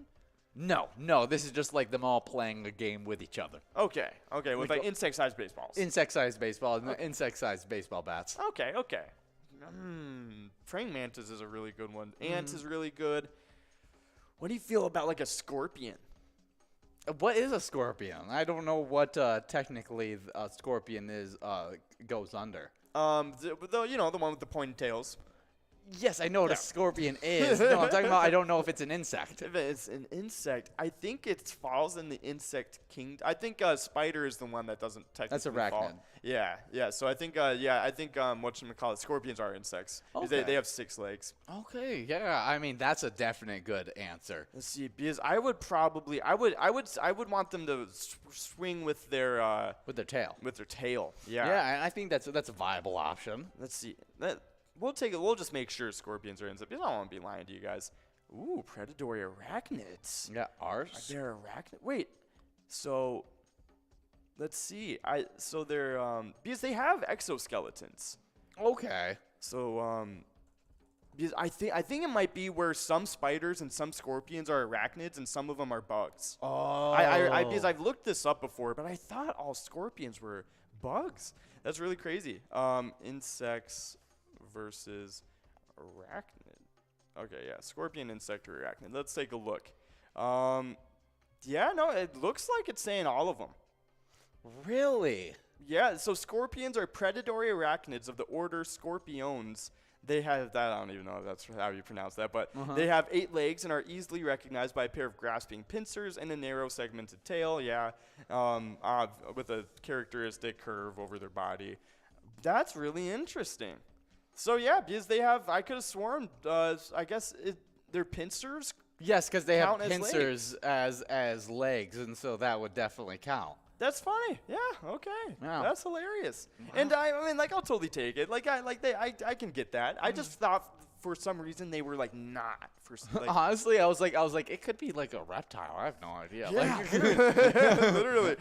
I just don't know. Like, what is the genre of snakes? Like, yeah, it could be snake. Like, literally, like that's so funny. Yeah, I know. Because there's such a. That's super funny. If anything, you could even lump them in with crustaceans, to be honest. Yeah. The I tell you who, just because I know this insect is gonna have like that Joe DiMaggio type personality. Okay. Like they're gonna think they can hit the ball out of the park every single time. The ladybug. We Okay, do have yeah. SNS over at Willie McCoy's of Andover, taking home that $44.60 Musco prize. And that has no logical explanation, but it's purely from the movie A Bug's Life. And I just think of that ladybug, and that's who I want batting for me. I just came up with like the worst comparison ever. Like, oh my gosh, it's so bad. I can't even say it. It's really funny though. Okay. And just know everybody, it was really funny. Have you made your final selection? My final selection, now that scorpions are out of the race, Yeah. they're not available because they're not a bug. I'm going to have to – Ooh, what about those beetles with the horn? Ooh, horned beetles. Let's Yeah. see. Wait, hold on. Let's take a look at what beetles we can use for that. All right, beetles. I want to take a look. So I know there's like the rhino beetles. That would be a good one because he could just clamp on like. Wah. Exactly. Yeah. I feel like that's not a bad It's option. not a bad one. Are ladybugs technically beetles? Yeah, I guess so. That's funny. I didn't know that. That's really funny. I guess scarabs are too. That's funny. Okay. But but they are insects. I was just making sure that too. Mm-hmm. I was like, there better not be any, tomfoolery that beetles aren't insects around here. 'Cause that's fake. I would be If somebody fake news. told me I would beetles not aren't believe- insects, That's one I wouldn't agree with. I Yeah. would just be like, I disagree with science, I guess. it's like saying it's like one of those things where it's like, oh, strawberries aren't berries. I'm like, yeah, okay. I'm still calling them a berry. I still are berries, like. It's like, what are you gonna do about it? But of course, I think beetles are a really good one. I think for me, it's gonna be between the stag beetle or the rhino beetle and just like a bullet ant. Okay. Well, awesome picks. There's no reason to it. If you guys No, want to check not at in all. with your little picks for that, you don't have to. Insect home run derby bonus round. I guess That's it's an interesting topic. We do have That is some a funny Twins bingo news actually that we have to get into because you guys play Twins bingo from 12 to 1 every single day, earning points towards the Twiking zone. And our Twiking zone has been electric as we even had some few shakeups over the weekend. And to get it started off, getting out of a tie in 9th place, we got Elsa at Titan Sports Saloon bumping back Mikey Wins over at Steve O's. Mikey Wins is in 10th place now with 88,000 points. Elsa is with 89,000 points. In 8th place, we got Dago 11 over at the Polar Lounge with 91,000 points. With 95,000 points in 7th place, we got Bryzo over at Atomic Star Tavern. 6th place, getting bumped back from 5th place, we got Yo-Yo over at Riverside Store Tavern with 115,000 points. With 116,000 points passing up Yo-Yo, we got GTZ over at Sal's Bar and Grill in 5th place. 4th place, playing at Corner Bar and Goodhue, we got Bobo with 124,000 points. With 133,000 points in 3rd place, we got Sinbob over at Corky's Bar South Haven.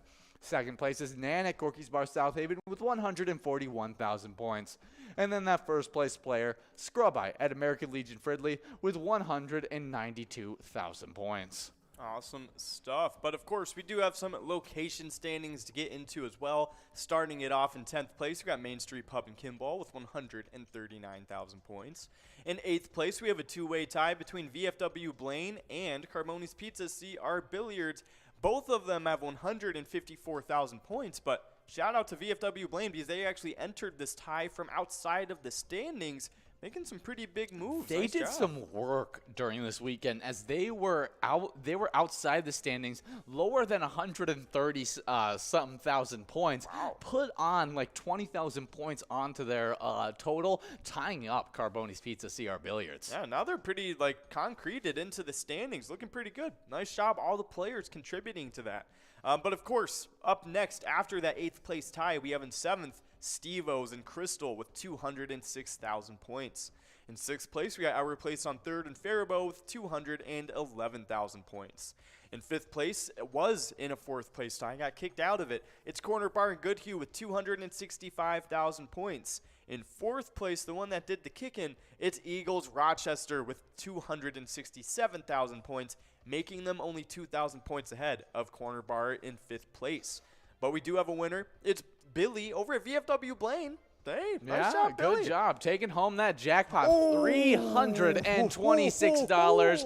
Add on that $46 okay. Musco prize, and you're going to be taking home $352. Gosh, I got that wrong. $353.20. $353? It's gonna be $368, I think, because it was $46 on top of $322. Yeah, whatever I did, I got it completely wrong. I got it I completely. don't know, dude. I literally get it because like quick maths for me when I'm reading the jackpot and I'm trying to do it, I swear like I will say the most outlandish things. Numbers ever. Yes. Well, it's not even because I'm even. It's because I'm doing the math for the next number that I'm like trying to say. Yeah. And so then it's not that I got that number wrong in my head. It was that I moved on to the next number and like, then didn't carry it or I whatever. just said the next number because I was like, okay, adding it all together, going through the whole entire process. I'm just saying it as I'm going out loud with it, and then it just like I mess up or something. It's funny. But good job getting the jackpot win on that game number.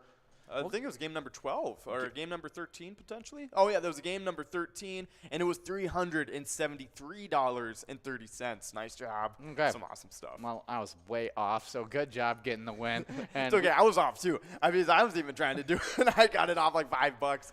But of course, awesome stuff. Anyways, I know you probably heard both of the amounts we said, and was like, that is definitely less than what I actually won. But nice job winning that jackpot. yeah, now we are going to get into these striking zone location standings, right? Yeah, we're in the top 4 now. We were just talking about Eagles Rochester. They're in 4th place. Nice job, able to kick out the corner bar from that tie. But of course, now in 3rd place, that was some weird English right there. 3rd place, we now have American Legion Fridley with 294,000 points, only 6,000 points away from getting into that 300,000 point club. And now in 2nd place already in that club, it's Corky's Bar in South Haven with 375,000 points. But they still have quite a while to go before they can hope to catch up to 1st place, which is VFW Spring Lake Park. They got 611,000 points, already way past 500,000 points. It's ridiculous. Yeah, only about 230,000 points for Corky's Bar South Haven, who's in 2nd place to catch up to them. That's Not all. bad. And that's actually, that deficit is more than half of the standings have in total points. Yeah, it's absolutely ridiculous. VFW Spring Lake Park is at the top of their game in this season 11. Just keep on accumulating points. And you guys can keep on accumulating jackpots even after we get off live playing some of our E-tabs. We love those E-tabs. And we're listening to one of the cooler ones, Nile Treasure. You guys can see if you can, I don't know, go excavating and find some of that old Egyptian gold. I don't know. Maybe we can find Ahmed's tomb. I'm just saying. You guys can play 50 different Charitable E-Tab games, so you don't have to necessarily play Nile Treasure. Play anytime and win huge prizes up to $1,500. All games have small bets between 50 cents and $5. There's awesome bonus and free play rounds as well. And Nile Treasure, you said Ahmed's tune, and that's totally a transition into talking about Moon Knight, as right. we love talking about superhero movies here, 100%. and superhero shows. Love this may top being my favorite of these short series that Disney Plus has put out. Yeah, it's definitely getting there, to be honest. I feel like 4 episodes in, I'm pretty confident. Have you watched the 4th episode now? So you watched the entire end scene and like where you're just like, what is going on? Yeah. I'll have to talk about it with you after the broadcast. Yeah, because we don't want to spoil it for you guys, but just know it's good. It's good reviews. If you haven't watched it yet, it's good. You should definitely watch Oscar Isaac absolutely yeah. killing it He's as good. an actor. I did not. I had to literally look up where he was from to figure out like what was his real accent. He grew up in Miami. No, he is an American dude. I thought he was a British dude when he was doing Star Wars, to be honest. Because I thought he was just one of those many British actors that know how to do a perfect American accent for some reason. Yes.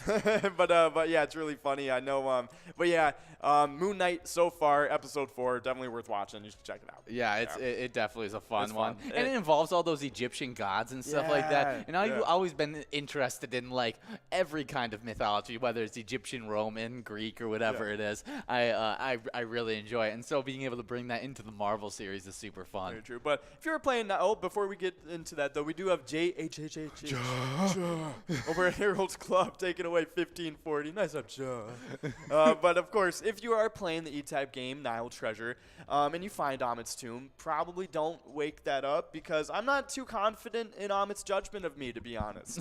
Like I don't know. I feel like I'm not on her good side. Yeah, and like you're talking about future me. Like I don't know what happens to me. I have no idea, dude. Like I completely lose my mind. Yeah, like how do I know that I don't lose my mind? 100%. Like come on. So give me a chance, at least. But of course, Nile Treasure is a fun one though. It's definitely one of our underrated ones here at Pilot Games. For sure. But we got to move on from E-Tabs into a little bit of music history while you guys are getting rolled into a game number 15. 15 of the broadcast. And this first thing in music history, super fun. In 1992, Jump by Criss Cross hits #1 in the U.S., where it stays for 8 weeks. Criss Cross is a rap duo of Chris Kelly and Chris Smith, who were both 13. The track produced by Jermaine Dupri, who goes on to supply beats for other youngsters like Lil Bow Wow. That's right. Yeah, I had no idea Jermaine Dupri did the production for that. That's yeah, so funny. I was also just surprised that 13-year-olds were making Jump. Yeah, no, that is really funny. I never even knew that they were 13 either, so that is a very funny one. But Lil Bow Wow, he's like super known for just being young and being Bow Wow, but he's really funny too. Yeah, Lil Bow Wow. I just see him randomly pop up all the time. Yeah, him and Soulja Boy did a lot of music too, and it was really funny. Oh, Lil Bow Wow's the guy from Light Mike. Yeah. Oh, okay. Yep. Yeah. I was pretty sure he was, but then I was like, it was one of those things where it's like, was he, or was it just like another like child actor of the time? Honestly, you could just I always get him and Jaden Smith mixed up. Yeah, it's like because they were almost child actors at the exact times, except like maybe 5 to 7 years removed. Like just so it was barely like outside of the it was same. like if he and just they never did the same- aged and just Exactly. like went and played those same characters, and then it was Jaden Smith playing those characters. Exactly that. I feel like it's definitely like Karate Kid and like the way Like Mike. And like Mike, I feel like it's kind of like just the same the way they look. Yeah, like they have the same style a little bit too, and like it's the same like mentorship thing of like they're trying to get better at it and blah blah blah. Yeah. It is definitely pretty funny though. And they both can rock some braids. Oh, 100%. But we do have some more celebrity birthdays to get into, as we got some more iconic music history. Yeah. Not celebrity birthdays, music history. That's right. But up next on this day in 1970, the Jackson 5 bumped the Beatles, which was Let It Be at the time. They bumped them off the top spot in America with ABC. Yeah, 1, 2, 3. Right. Get those Brits out of here. We don't need them. I love the Jackson 5. Like I right. personally love Little Michael. Oh yes. Like in the in Longest Yard with that one guy. I love Little Michael. So funny. The dude, I can't believe he had such a great voice at that as a kid. Yeah. And then he continued to have like one of the best and like talents of all time, like all throughout his age. Like it's crazy. Like, and obviously like I feel like Michael Jackson, he was very talented with his voice and singing and stuff, but if anything, like he was never the best singer out. You know what I mean? Like he was always very talented at singing. Yes, but it was like everything about about him. You know yes, what I mean? he was like the best performer. One thing he was by far the best dancer in the entire music industry. Performer as a whole, I'm talking about like he was good for dancing standards. Yes. Like he was doing things unhuman. Like the fact that he was able to lean the way he was, like has that been proven to be faked, or is that still just like we don't know how he did it? Yeah, I think like he just did it like that. Like he just was able to like bend on straight ankle power like that far. It was yeah, that's so ridiculous. There's only been one other person I've seen do it, and that's Kyrie Irving, and he's a professional athlete able to do it. And so like basically you're saying that Michael Jackson has the abilities of the only professional athlete I've ever seen do it. I feel like something like that. Isaiah Thomas definitely could have done that too. Like something like dumb like that. Like Isaiah Thomas, like Piston, Pistons, yeah. I could definitely see that happening. Or Patrick Beverly. Oh, Pat Beverly, that would be I feel like for some reason he would do that too. But we do have a winner. It's over again over at Harold's Club. Nice job. Taking away $17 on that must-go prize. Yeah, now we're getting rolled into a game number 16. So keep on getting rolled, press play. But we were talking about Jackson 5 bumping off Let It Be with their great hit ABC. Do you have a favorite Jackson 5 song? ABC is probably going to be a contender for it. It has to be because it's just an iconic song. Yeah, and here they bring up the songs they got, and I'll have to take a look. I Want You Back. Yeah, I'll Be There. Yeah, I Want You Back's really good. I'll Be There is really well sung by them. Yeah, I'd have to. I think I might just have to go with ABC, just because like that was always the one I listened to. Like I Want You Back and ABC were the two I always listened to. Can I tell you what my favorite one is? And it's purely because I always have to listen to it during every single year, and I can go years without hearing these ones. And that's I Saw Mommy Kissing Santa Claus. Oh yeah. No, their rendition of it is I good. remember thinking that their mom was such a bad person at the time before I realized that Santa wasn't real and that Santa was the dad and she was just kissing her husband. Yeah, and it's so funny because like I remember when I was little, like I was never really a huge Santa believer, to be honest. Like I just kind of always knew like it was like just a tradition thing. You know what I mean? If that makes sense. And it's funny, off track a tiny bit for 2 seconds. I never believed Santa, but I always believed like the Tooth Fairy for a little bit. Really? Yeah, because like, dude, I would go to sleep and there's money under my pillow. And you're like, how did this get here? Like, how did I not wake up? Yeah. Like it had to be a fairy. You know what I mean? Like just slipping into my pillow. And I believed that until I was like, a little kid, and I thought it was so funny. But Santa just never did it for me. But yeah, and so I always thought that it was literally just a song about cheating. Yeah, that's what I thought too. So I was, and then because I didn't even make it click that the dad was even dressing up as Santa either. Yes. No, but it's one of my favorite Christmas holiday songs. I think it's just well done by the Jackson 5 as well. It's a classic. And so definitely some good stuff there. Do you have a favorite member of the Jackson 5? Whatchamacallit? I mean, it has to be Michael, but if I had to pick somebody else, it's going to be Jermaine Jackson. Come on, mine's Tito all the way. Tito? I freaking love Tito. Tito's funny. Tito just doesn't get enough love. That's why I choose Tito. Like, Tito just, I feel like he's like the unsung. He's like the Kevin Jonas. Yeah, exactly. but better. But better. That's right. But of course, really cool stuff happening on this day in history between the Jackson 5 and, of course, Criss Cross hitting #1, or jump by Criss Cross, I should say. Yeah, love it. And but we also love it when you guys get signed up at PGL.world. So get signed up for our league right now. It's super fun stuff. You can compete for points if you're signed up. You get access to insider information. You even get a monthly newsletter, as well as getting highlighted on our new member spotlight. So definitely get signed up to be earning those PGL points on these next 2 PGL nights, MegaSota Game Night and Wild Wednesday. That's right, and so definitely get into them. But we got these new PGL members. We're going to sprinkle a little bit of beginner's luck over them so they can get into those next PGL nights with a good head start. But first, we got Bear 199, then we got Mike 2244, and then 2.0, we got Mike 224466. Different person. No. I don't know like how it ended up the same name number. They must have just like made it with accidentally the wrong email.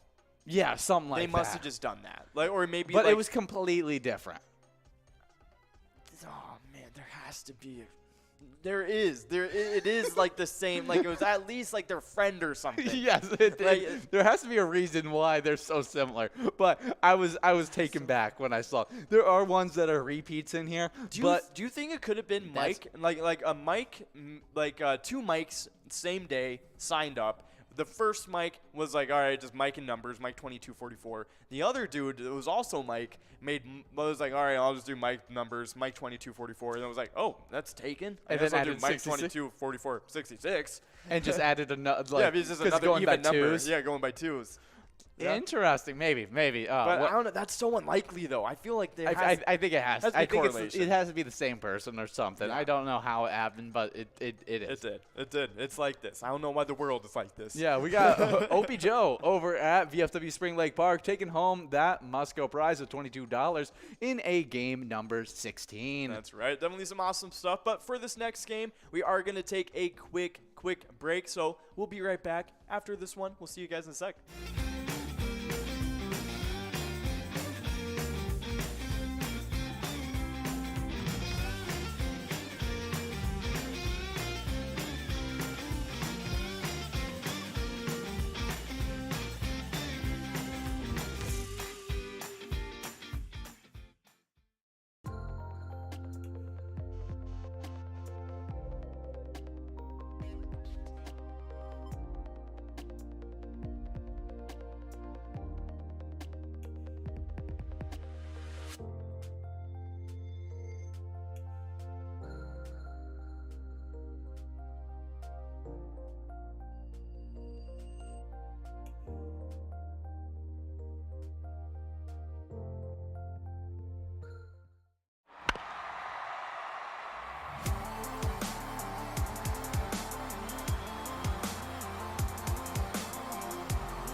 Hey guys, and probably our favorite part of doing the job that we do is giving out massive jackpots. And we Absolutely. give out so many massive jackpots every single week, and we give out a bunch during the weekend as well. So we'd like to highlight those weekend jackpots, which got us to a jackpot total so far this season of 359 jackpots. That is super exciting. But starting Friday off, we had Meh24 over at the Wild Boar Bar and Grill, who took home $861.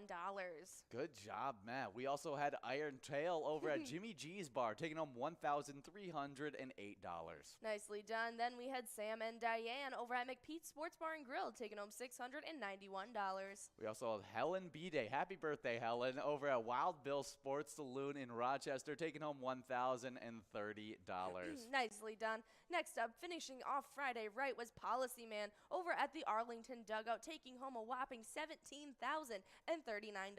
Yeah, the largest jackpot of the weekend. Ooh, Ooh. But Saturday was really good as well, as Stingray over at Booney's Bar and Grill took home $605. Oh, and it doesn't stop there. Willie over at Van Bullies took home $676. We also had Spencer B over at Don's Corner Bar taking home $738. Next up is a big-time long player. It's Fred Trisha over at VFW Spring Lake Park game to take home $738. Another great player, Tamjer, over at American Legion Pine City, taking home $930. Nicely done. Then finishing off Saturday, we had Bruce T over at VFW Blaine taking home $792. Well, let's get this Sunday started off right with another longtime player, Baba Booey, over at Granite City Food and Brewery Roseville, taking home $3,294. Nicely done. Next up, we had Reno over at Grumpy's Bar Cold Spring, who got to take home $695. Oh, yeah, and then the final jackpot of the entire weekend went out to Ask Me over at Bleachers, taking home $1,012. Nicely done to all of our jackpot winners. Try your hand at all of the bingo we have to offer to take home some jackpots as well. And remember, when you play Pilot games, your community wins. Hey guys, and we love our lunchtime bingo, and Twins bingo is a blast to play, but we still haven't given out a jackpot heading into this week of season 11 in Twins bingo. So we'll see if that jackpot can go out in this week. Should be some super exciting stuff, and should be giving out some crazy Twiking zone points. Absolutely. So make sure you guys are coming out at 12 to 1 to try your hand, but we want to talk about these standings. And so jumping right into the player side of things, in 9th place we start off with a tie between Mikey Wins over at Stevos and Elsa at Titan Sports Saloon, both with 88,000. Right ahead of them, though, with 89,000 in 8th place, we got Doggo 11 over at the Polar Lounge. With 93,000, it's Brizo over at Atomic Star Tavern, sitting in 7th. And then in 6th place, it's GTZ over at the Midi with 111,000 points. But with 115,000 in 5th place, we got Yo-Yo over at Riverside Store and Tavern. 4th place is Bobo over at Corner Bar in Goodhue, sitting with 124,000. In 3rd place, we got Simbob over at Corky's Bar South Haven, sitting with 132,000. But right ahead of him with 133,000, it's Nan at Corky's Bar South Haven, sitting in 2nd. And then our 1st place player is Scrub-Eye at American Legion Fridley, sitting with 166,000 points accumulated so far. Well, good job to those players already getting into the 100,000 point club, but our entire top 10 is already in that 100,000 point club. As we get started off in 10th place, we got Titan Sports Saloon Oakdale with 120,000 points. With 136,000 points in 9th place, we got Main Street Pub in Kimball. 8th place is Carboni's Pizza CR Billiards in Coon Rapids with 147,000 points. With 186,000 points. Hey guys, and we are in this next game of our Jackpot Hunter games. We got 30 seconds to get enrolled in this one. That minor jackpot over $100 now at $129. That means in the next game, not this one, but the next one, it's going to be clicking up from 52 to 56. But we are right now getting enrolled into a game number 18. And we did have a winner in game number 17, though. That's right, and it was none other than NIKJP over at Trail Stop Tavern, taking away $19.40. Nice job. Yeah, really, really good stuff. But before we went off air for our little break, we were going over the player names that just got signed up. That's right, and we were talking about Bear 199, Mike 2244, and then Mike 224466. Very, very huge mystery. You guys are gonna have to do some detective work on that. But then we have K Bear 89. Then we got KC 1986. Then we got Evil 706. And then we got D. Maybe there's the one behind it.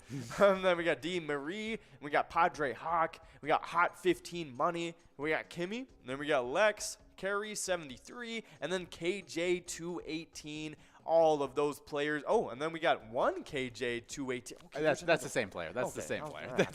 Come on. We're getting ridiculous with this stuff now. That's just a re-sign. You guys are just trying to throw me off. But of course, then we got one KJ 218, and welcome again. And then we got JPWHKC. Welcome to JPWHKC. 109.5. All the rock hits that you could possibly want. The classic rock hits from the 70s. Eric Clapton only. I feel like if that was the case, you'd actually listen to Oh, it. 100%. You never It's just wonderful tonight, like 70 times in a row, and then like 2 times cocaine plays, and then that's it. That's all the songs they play for the day. That's all you need. Yeah, that's all you need. You know, you end off your night right, and then you have some wonderful night. It's kind of like how we used to have where we live, the college did a little rap station that they put a bunch of rap on, and it was the first time anything had happened around here in mid-Michigan like that. And but probably around twice to 3 times a day, they played Brass Monkey. Oh, wow. And man, did I not know how much I could have disdain for a song. That's such a Midwestern thing to put on a rap station. Brass Monkey, that funky monkey. Yeah. It's like I love the Beastie Boys. Don't get me wrong, but that's like that's one that you can't replay over and over again. No, you can't. Oh man, yeah, that's pretty bad. But we do have a winner. We got Lauren at over L&M Bar in Dundas, taking away $29.60. Nice job, Lauren at. Yeah, and we'll move on from Brass Monkey and move on to the PGL standings, because we got some PGL games happening tonight, and our player standings have been super fun. You want to take the players? Oh, 100%. Starting it off in 10th place, falling from 8th. We got Nixon over at VFW Roseville with 956,000 points. In 9th place, it's Big Pimpin' over the Alibi of Gilbert, rising up 1 spot from 10th, and they have 978,000 points. In 8th place, we got Sarah Honey over at VFW Austin with 1,023,000 points. Nice job getting the 1 million point club. Up next in 7th place, we got Ted over at Sunshine Depot with 1,041,000 points. Not too far ahead of them in 6th place is Raya's 22 over at American Legion Morristown with 1,088,000 points. Also not too far ahead in 5th place, it's Brizo over at the Underground Bar and Grill with 1,103,000 points.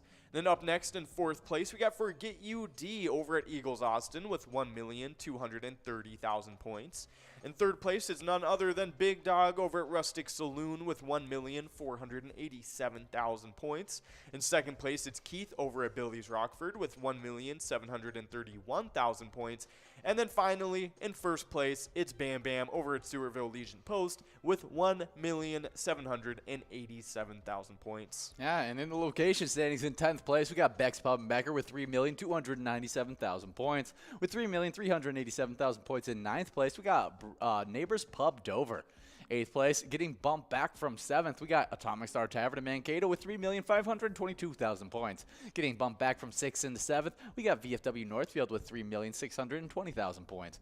With 3,657,000 points, moving from 8th into 6th, we got Leo Sports Bar in Mazeppa. 5th place is Blasco's Embassy Bar in St. Peter with 3,886,000 points. With 4,295,000 points, just getting into that 4 million point club last week. In 4th place, we got American Legion Cleveland. 3rd place is Neeson's Gaylord with 4,572,000 points. 2nd place, we got Billy's Rockford with 5,616,000 points. And in 1st place, it's Third Rail Bar and Grill in Big Lake with 5,780,000 points. Awesome stuff. Nice job to all the locations and players. You guys are all doing great in those PGL standings. Yeah, and one of those PGL nights is actually a Wild Wednesday. That's so right. might as well talk a little bit about our Wild, as they are coming only 3 games left in the season. Oh, man. And they are 51-21-7 with a chance to improve up to 54 wins. That'd probably look pretty good for their division standings. But we do have Dmitry Kolikov scoring with 1.3 seconds remaining in overtime to give the Minnesota Wild a 5-4 victory over the Nashville Predators on that Sunday night. That is awesome. Oh, it was totally awesome. And in addition to that awesome game-winning goal by Dmitry Kolikov, Joel Eriksson-Ek had 2 power play goals and an assist. Nick Bukestad and Kevin Fiala also scored a goal. And then Marc-Andre Fleury came in and made 21 saves for Minnesota.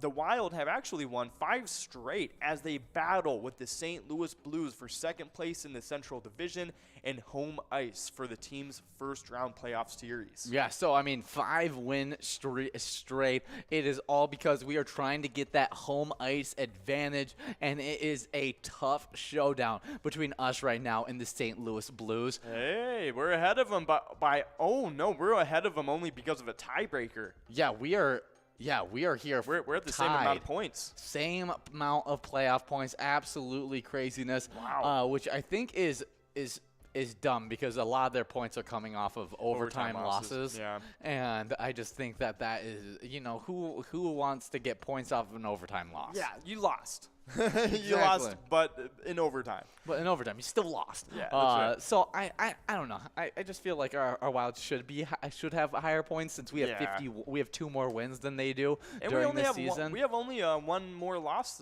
than them, but 2 more wins. Yeah, I don't get it. No, I don't get it either. Don't get it one bit.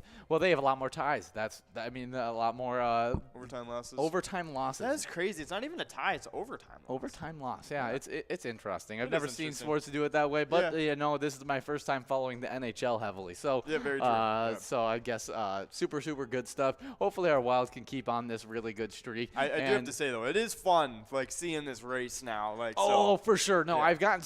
I always get into the back end of the. Like last year, I got into hockey at the back end when we were getting into the playoffs and everything like that. Yeah. But this season, I've actually paid attention to most of the majority of the season, and it's been super fun to watch. That's right. But we do have a winner. It's none other than Bold over Corner Bar and Goodhue, one of our top 3 players in the Jackpot Hunter standings. Making another appearance tonight. Nice job, Bull. Taking away must go of $32. Yeah, now we're getting rolled into game number 20. Already game number 24. Right. More games left. So make sure you guys are getting rolled. Press and play. We want to give out some of these prizes. Whoa. I think we clinched this. Did we clinch the 2nd seed? Did we? No way. Wow, let's hear about it. So okay. So they ensured we'll either finish 2nd or 3rd. Yeah. Oh, okay. Not that we. Yeah. No. So it's It's just it's a race between us and the St. Louis Blues. It's not like we could drop down to 5th place or anything like that. But it definitely is important for us to be able to get that first round. Yeah. And they were even talking about that it's very important for them to face them on the home ice because all the losses that they've had against them came when they were playing there. Yes. Very, very true. And the fact that a lot of ice rinks are different and stuff like that, aren't they? Yeah, I think that we were talking about this the other day, and I don't know if we found out if they were or not because we were just talking. So is there regulated like ice rink like for NHL? But while we're finding this information out for you guys, we got a minute left to get enrolled into one of the last games of this broadcast. We got that minor jackpot over $200 and 56 balls or less. That major jackpot is sitting over $830 now and 48 balls or less. And we got that mega sitting in the background. It's at 100 grand and 43 balls. It is the same size every time now. Okay. I think at one point it was all over the place. Would make sense. But the standard 200 feet long, 85 feet wide is every rink in the NHL now. Yeah. No, I whatchamacallit would be willing to bet that like in the 1950s and before it probably was like different. Yeah. Like on home ice. That's super interesting stuff, and we're super excited for our Wild to get into this next game. Just imagining like in the 50s or in the 40s or something when like hockey was like still like not super crazy. Oh yeah. Just like actually like here we play with an inch of water over the ice. So just people making up rules. Yeah, like all sorts of weird arenas. I would love to go back and just like talk to people about like the rules of like sports. Oh my gosh, dude, basketball I feel like is one of the most interesting ones. It would be so interesting to find out all the different rules. I mean, to go back to the leather helmet. Oh, football before they even threw the ball. Yeah, like that was completely illegal to throw the ball. Yep. And the basketball, they didn't have jump shots back then. The jump shot form wasn't invented until the 60s or 50s. Yeah. Did you know that Big John, he didn't play in high school with a three-point line? Yeah. So that was before. Before the 3-point line and everything like that. That's so crazy. Was that introduced later in high school, after, or was it just right when the NBA adopted it? They were just like, okay, we have this I now. think the NBA had it before everyone else had it, but I don't know when high schools got the 3-point line. All right, let's take a look. 3-point line. Yeah, I mean it's shorter. Obviously, we know that. Mm-hmm. Whatchamacallit? Yeah, when did the high school 3-point line come into effect? Yeah, when was the 3-point line added? Let's take a look. No, wow, 1986. Okay. So actually that was NCAA. So college basketball put it in 1986, which is almost like 7 years after the merger. Yeah. So that was pretty significant. And then high school basketball did it the year after. Wow, that's super, super cool. That was Well, pretty cool. interesting stuff. I would always like Okay. to go back in time and go and talk with those people about those certain things. Imagine, like, dude, if me or you went back in time to like 1900 right now, we would be like the best basketball players on earth. Yeah, that'd be awesome. It would be so we would be That'd be bullying awesome. them. I also like. I feel like there was a lot less people that could dunk and everything like that then, and so like I'd probably be like more of a freak athlete in the 1900s. Oh, in like the year 1900? Yeah. Oh, Yeah. yeah. Because there's no dude. Because like building muscle back then was so hard because they didn't know how not to be muscle bound. Oh yeah, and Yeah. I could outlift them all because I Yeah. know lifting You're stuff. you're outlifting all of them, unless they're a freak. Obviously, Yes. there are still people that were stronger. You know what I mean? I mean, have you ever heard of how why am I blanking on him? Bo Jackson, how he lifted? Yeah. About how they would just lock him in the weight room and he'd just sit in the weight room and not do anything. But like they were like, yeah, Bo Jackson needs his private weight room time and kind of wouldn't stuff do like that. anything? He wouldn't work out or anything. We do have Kento over at Brickyard Bar and Grill in Clear Lake taking home that $39 Musco prize. Good job, Kento. Awesome job. But yeah, he wouldn't work out, and they did that all because, and they would make this whole big deal that like, oh, Bo Jackson needs his alone time in the weight room, Yeah. like so that he can really grind and everything like that, because they didn't want dudes to be upset or like think that they could be like Bo Jackson when he outlifted every single person in the weight room. Yeah. Oh my gosh, that's so crazy. So the dude was just naturally like Dude that. was just a freak. Dude was an absolute freak of nature. Wow, that's so crazy to me. I know it's so crazy when I see people like that. I know I have a friend who's just naturally in great shape. Well, like he has like a you know, like he looks like he works out all the time. Like an actual athletic, like he has a six pack and like arms and stuff. And the dude has never walked into a gym in his whole life. That's so He's funny. never walked into a gym. And He just looks like yeah, that. just Yeah, happens and- to be that way. Yeah, he's just in great shape naturally. I'm just like, wow, you are so lucky. Yeah, I'm it's- just like, if I could just have a six pack on natural all the time, That'd be oh my great. gosh. That'd be great. And it's not even like a skinny pack. Like the dude just looks like an athlete. You want to tell you what's worse? Like I have been super skinny. Like I've been 145 pounds at 6'3". Yeah. I didn't have abs then. I like not even skinny boy abs. I don't know. It's genetics. It just doesn't work that way sometimes. Yeah, Some people yeah. have it, some people don't, and I guess I don't. But It's not in that group yet. Gotta build them. But like we were talking about, like Bo Jackson being an absolute freak Yeah, of that's nature. ridiculous. It's so ridiculous that he was able to do that kind of stuff. And then still technically I feel like it holds the unofficial 40-yard dash time. Yeah. Well, it was under 420. Well, it was, Yeah, it was a 419, Yeah, it was 418. it was a 419 or 418. It was his hand time. It's crazy. It was absolutely insane. And honestly, I believe it. And then at like 225 pounds, Yeah. like he was doing that. Yeah.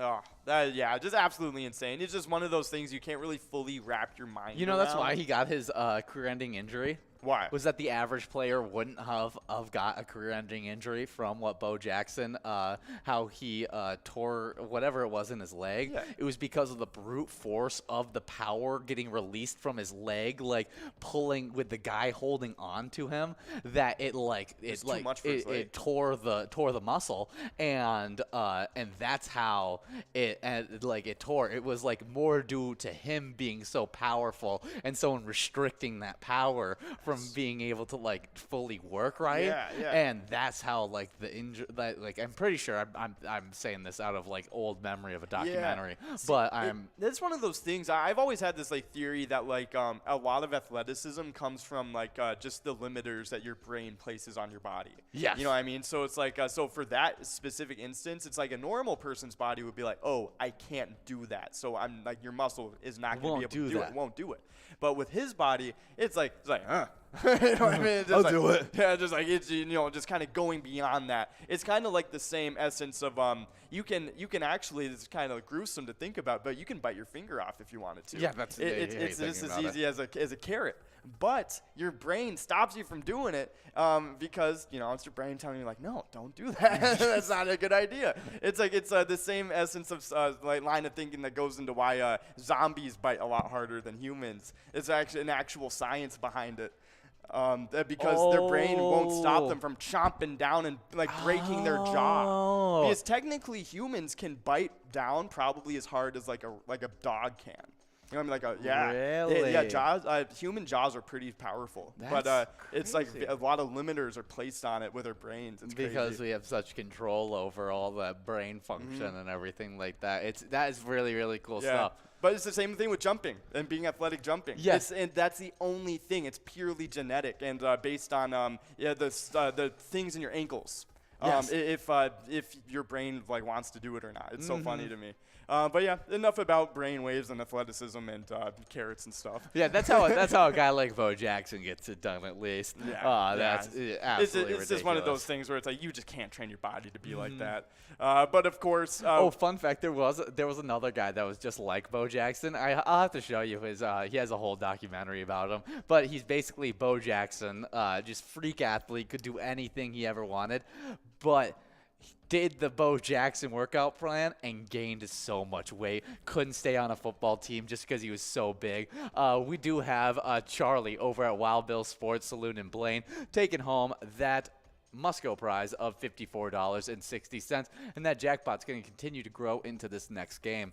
But he then ended up post-college, he had a crazy freshman year, set records for a freshman, then transferred over to another school, just couldn't make it work out with coaching, and then gained a bunch of weight later on in his college career, then ended up leaving college, and then decided he wanted to make an NFL comeback, decided that he was, and he locked himself in his garage, fully sweatsuited up, dropped 100 pounds, and came out and was an actual NFL running back. Was that good of an athlete that he could just go out there, lose the weight, and he was right back to being NFL form. Because it's crazy because it wasn't even he was lifting or anything. It was just he was just I need to lose this weight and then I can be an NFL. Yeah, I'm sure he was lifting a bunch and everything like that, but even just after losing that weight and then you're just in that shape. Yeah, you know what I mean? That is pretty crazy. No, but enough about freak athletes and more about some freak ice fishermen, because over at Ellie area,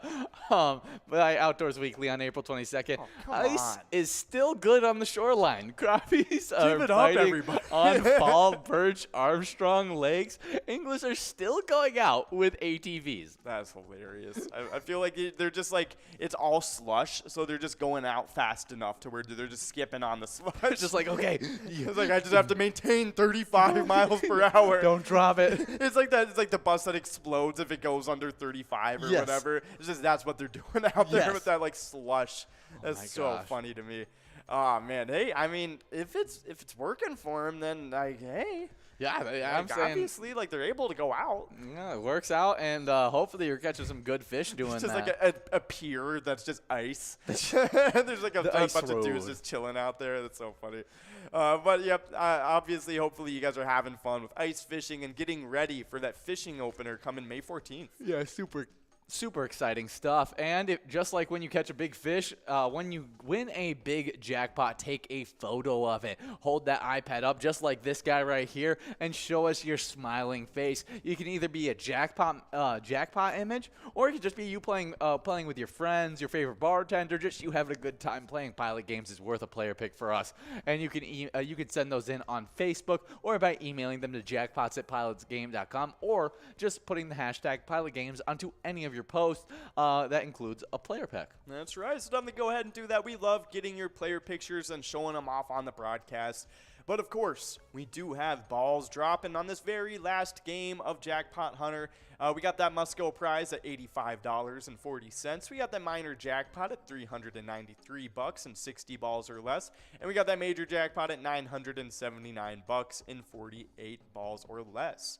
But of course, we do have we are in the final game. I was just surprised by the fact that we were on the final game. Time flies. But of course, while you guys are getting after these crazy prizes, we got a little bit of Vikings news to get into. Yeah. And regarding the Vikings status at safety. So Harrison Smith, obvious, like those were going to be the first 2 words out of my mouth. Yeah. He remains the mainstay in the secondary as the 2012 first-round pick is set to enter his 11th season in purple. The 2022 season will also mark the first year of a multi-year contract extension Smith signed in August. But just as Harrison Smith has been a constant, so has the carousel at the starting spot next to him. Multiple players have filled that role over the years, including Xavier Woods in 2021. Woods signed with the Panthers as a free agent this offseason, so he's kind of off the table now. That leaves just 3 other safeties on Minnesota's roster, all of them who are young and relatively inexperienced. Yeah, I think you got Josh Metellus out of Michigan, mostly a special teams guy. Cam Bynum. Yeah, Cam Bynum. He's the guy the that I obvious think one. is going to end up starting for Minnesota next year if we don't have any kind of solutions for it. Yeah. But the reason we're talking about this is because we're talking about is a safety a mid-round possibility for Minnesota, not a top pick, not that number 12 spot. And draft analyst Burglar said this: I think so. Even as early as the 2nd round, Jalen Petrie for Baylor. He's 5'11" and 200 pounds, but he is so interesting from the way he is used. He played the star position at Baylor, where he was on the edge, in the slot, single high, and lots of other positions. Before I talk more about Jalen Petrie, we do have a winner. That's right. We got a couple. We got Funk over at Carboni's Pizza, Marco at VFW Spring Lake Park, and Blue Denim over at Corral Saloon and Eatery. Nice job, you 3, splitting up the must-go prize of $85.40. You guys are doing great stuff, but of course, we got one last final game to get into before we log off for the broadcast and you guys get into some Skull Bingo for the rest of the night from 6 to 10. But it is the last game of Lucky 4 Bingo. You can get a jackpot worth over $9,500. Definitely get enrolled. You do not want to miss out a chance at it.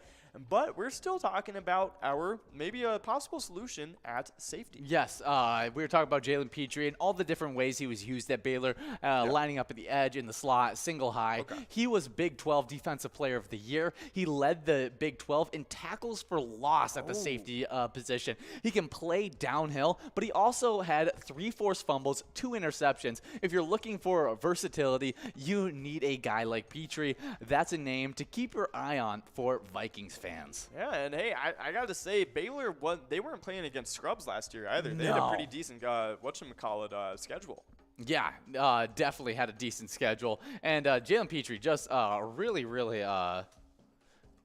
good player. Let's look up his 40 time, as he ran a 4.46, so definitely put up a good time for a safety. I mean, that's a cornerback time right there, and so he can definitely run at his size, 200 pounds at 5'11". He should be able to come down and hit dudes, and to be able to have that versatility so that we can move him all over the field with Harrison Smith still playing his ball hawk safety that he's just so good at. I think would be a really nice pickup. No, yeah, I definitely agree. I mean, he's looking really good, and I mean, Baylor's defense was good last year, as you can see. I mean, they were playing against some pretty good teams and having some pretty good outcomes. And Baylor plays in a really, really good offensive conference, so really impressive stuff. So, I mean, hey, looking at BYU, they were 24 points. It's not too bad. They held the Oklahoma State to 24. That's not bad either. Okay. They were really good. What about the Oklahoma Sooners? Oklahoma Sooners held them to 14. Wow, that's a really good offense, and be able to hold them back is really, really impressive. Very true. And in the Big 12 championship game, held Oklahoma State to 16 points, and then in the Sugar Bowl, held Ole Miss to 7.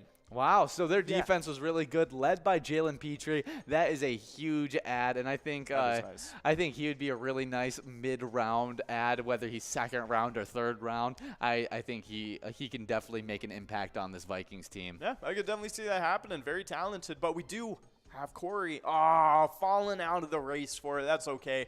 We are going on to the mini jackpot. We got 3 balls to get it. Can it happen? No, moving on to the must-go prize. Any but of that's these okay. people you want to highlight? Okay, let's take a look. I'll go through all of them real quick. 1874, Guglielmo Marconi. He's an Italian inventor. 1917, Ella Fitzgerald. You guys know her. The first lady of Fitzgerald's. a song. That's right. Come on now. 1940, Al Pacino. Yes. You bring him into my house. 1962, Adam Silver, NBA commissioner. The dude's pretty cool. 1964, Hank Azaria. He's an American actor known for The Birdcage and many of the Simpsons voices. Then we got Darren Woodson, Renee Zellweger, and Tim Duncan, American NBA forward. But we got DeBray, Nud, both splitting up that one. And we got 411, a couple other lucky numbers for you guys. But, of course, we are leading to the end of the broadcast. And we have an awesome player spotlight to get into for you guys. And who is it? Bingo comes. Who is it? None other than Mad Dog. Mad Dog got a great win of $27,266 playing at Lincoln Depot. And Lincoln Depot supports a great charity, the St. Cloud Golden Gloves. Oh, it's awesome. And they promote and support youth boxing by providing adequate funding, coaching, and any other educational and athletic benefit to youth boxing, coaching, and overall programming of boxing throughout central Minnesota. Well, definitely some great stuff there, and keep on playing this great Skull Bingo. And remember, when you play Pilot games, your community wins. To a tie between Kimmy over at Niswa Legion and 2A Girl over at Jimmy G's Bar, both with 57,000. With 59,000 not too far ahead is Brother Nat over at the Chart House sitting in 5th place. 4th place is Kev over at the Deer Stand sitting with 61,000. But then in 3rd, we've got Not Lucky over at Corner Bar in Goodhue sitting with 83,000 points. With 102,000 points in 2nd place, it's Bull, also at Corner Bar in Goodhue. And then in 1st place, it is Bobo, also at Corner Bar in Goodhue, sitting with a whopping 138,000 points. What a point total for those top players, but it gets even more impressive when we get into these location standings, because in 10th place, we got American Legion Fridley with 69,000 points. With 72,000 points in 9th place, we got Sundance Golf Banquet Bowl in Dayton. 8th place is Shady's Railside and Rice with 77,000 points.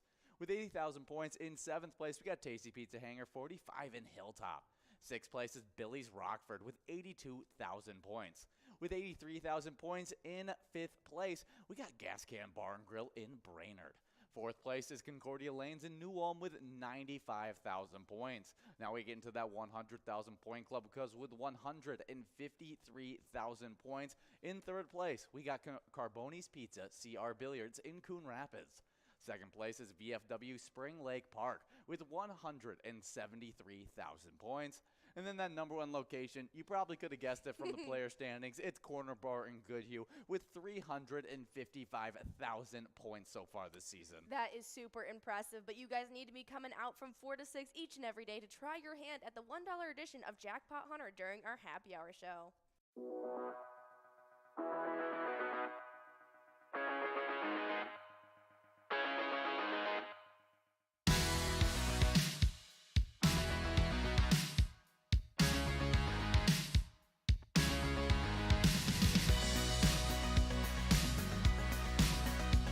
There it is, 53 balls.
at the Ledge Amphitheater in White Park, Minnesota.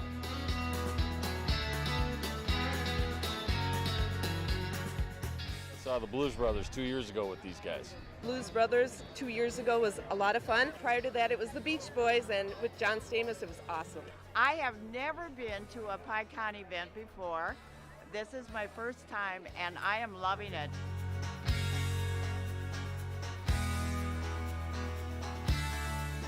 Yeah, this is incredible. We pulled in, parked, got some free beers, amazing free food. Famous days!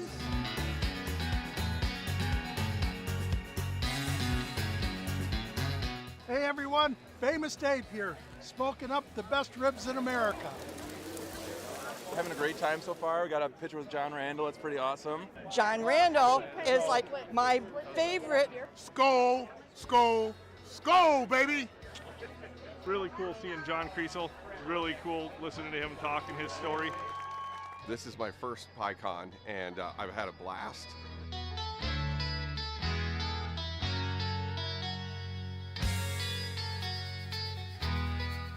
Willie is my favorite. I'm excited for Willie Nelson.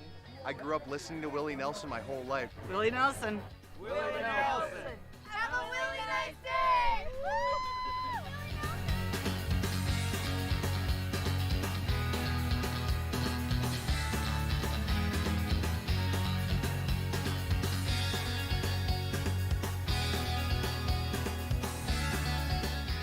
The entertainment, the people watching, cocktails, t-shirts. Drink and eat and be with everybody. Fabulous experience. Either way, I don't know why you would miss this. That's all I gotta say. He said we're making sure to come every year. Get your butt here, man. Get your butt here.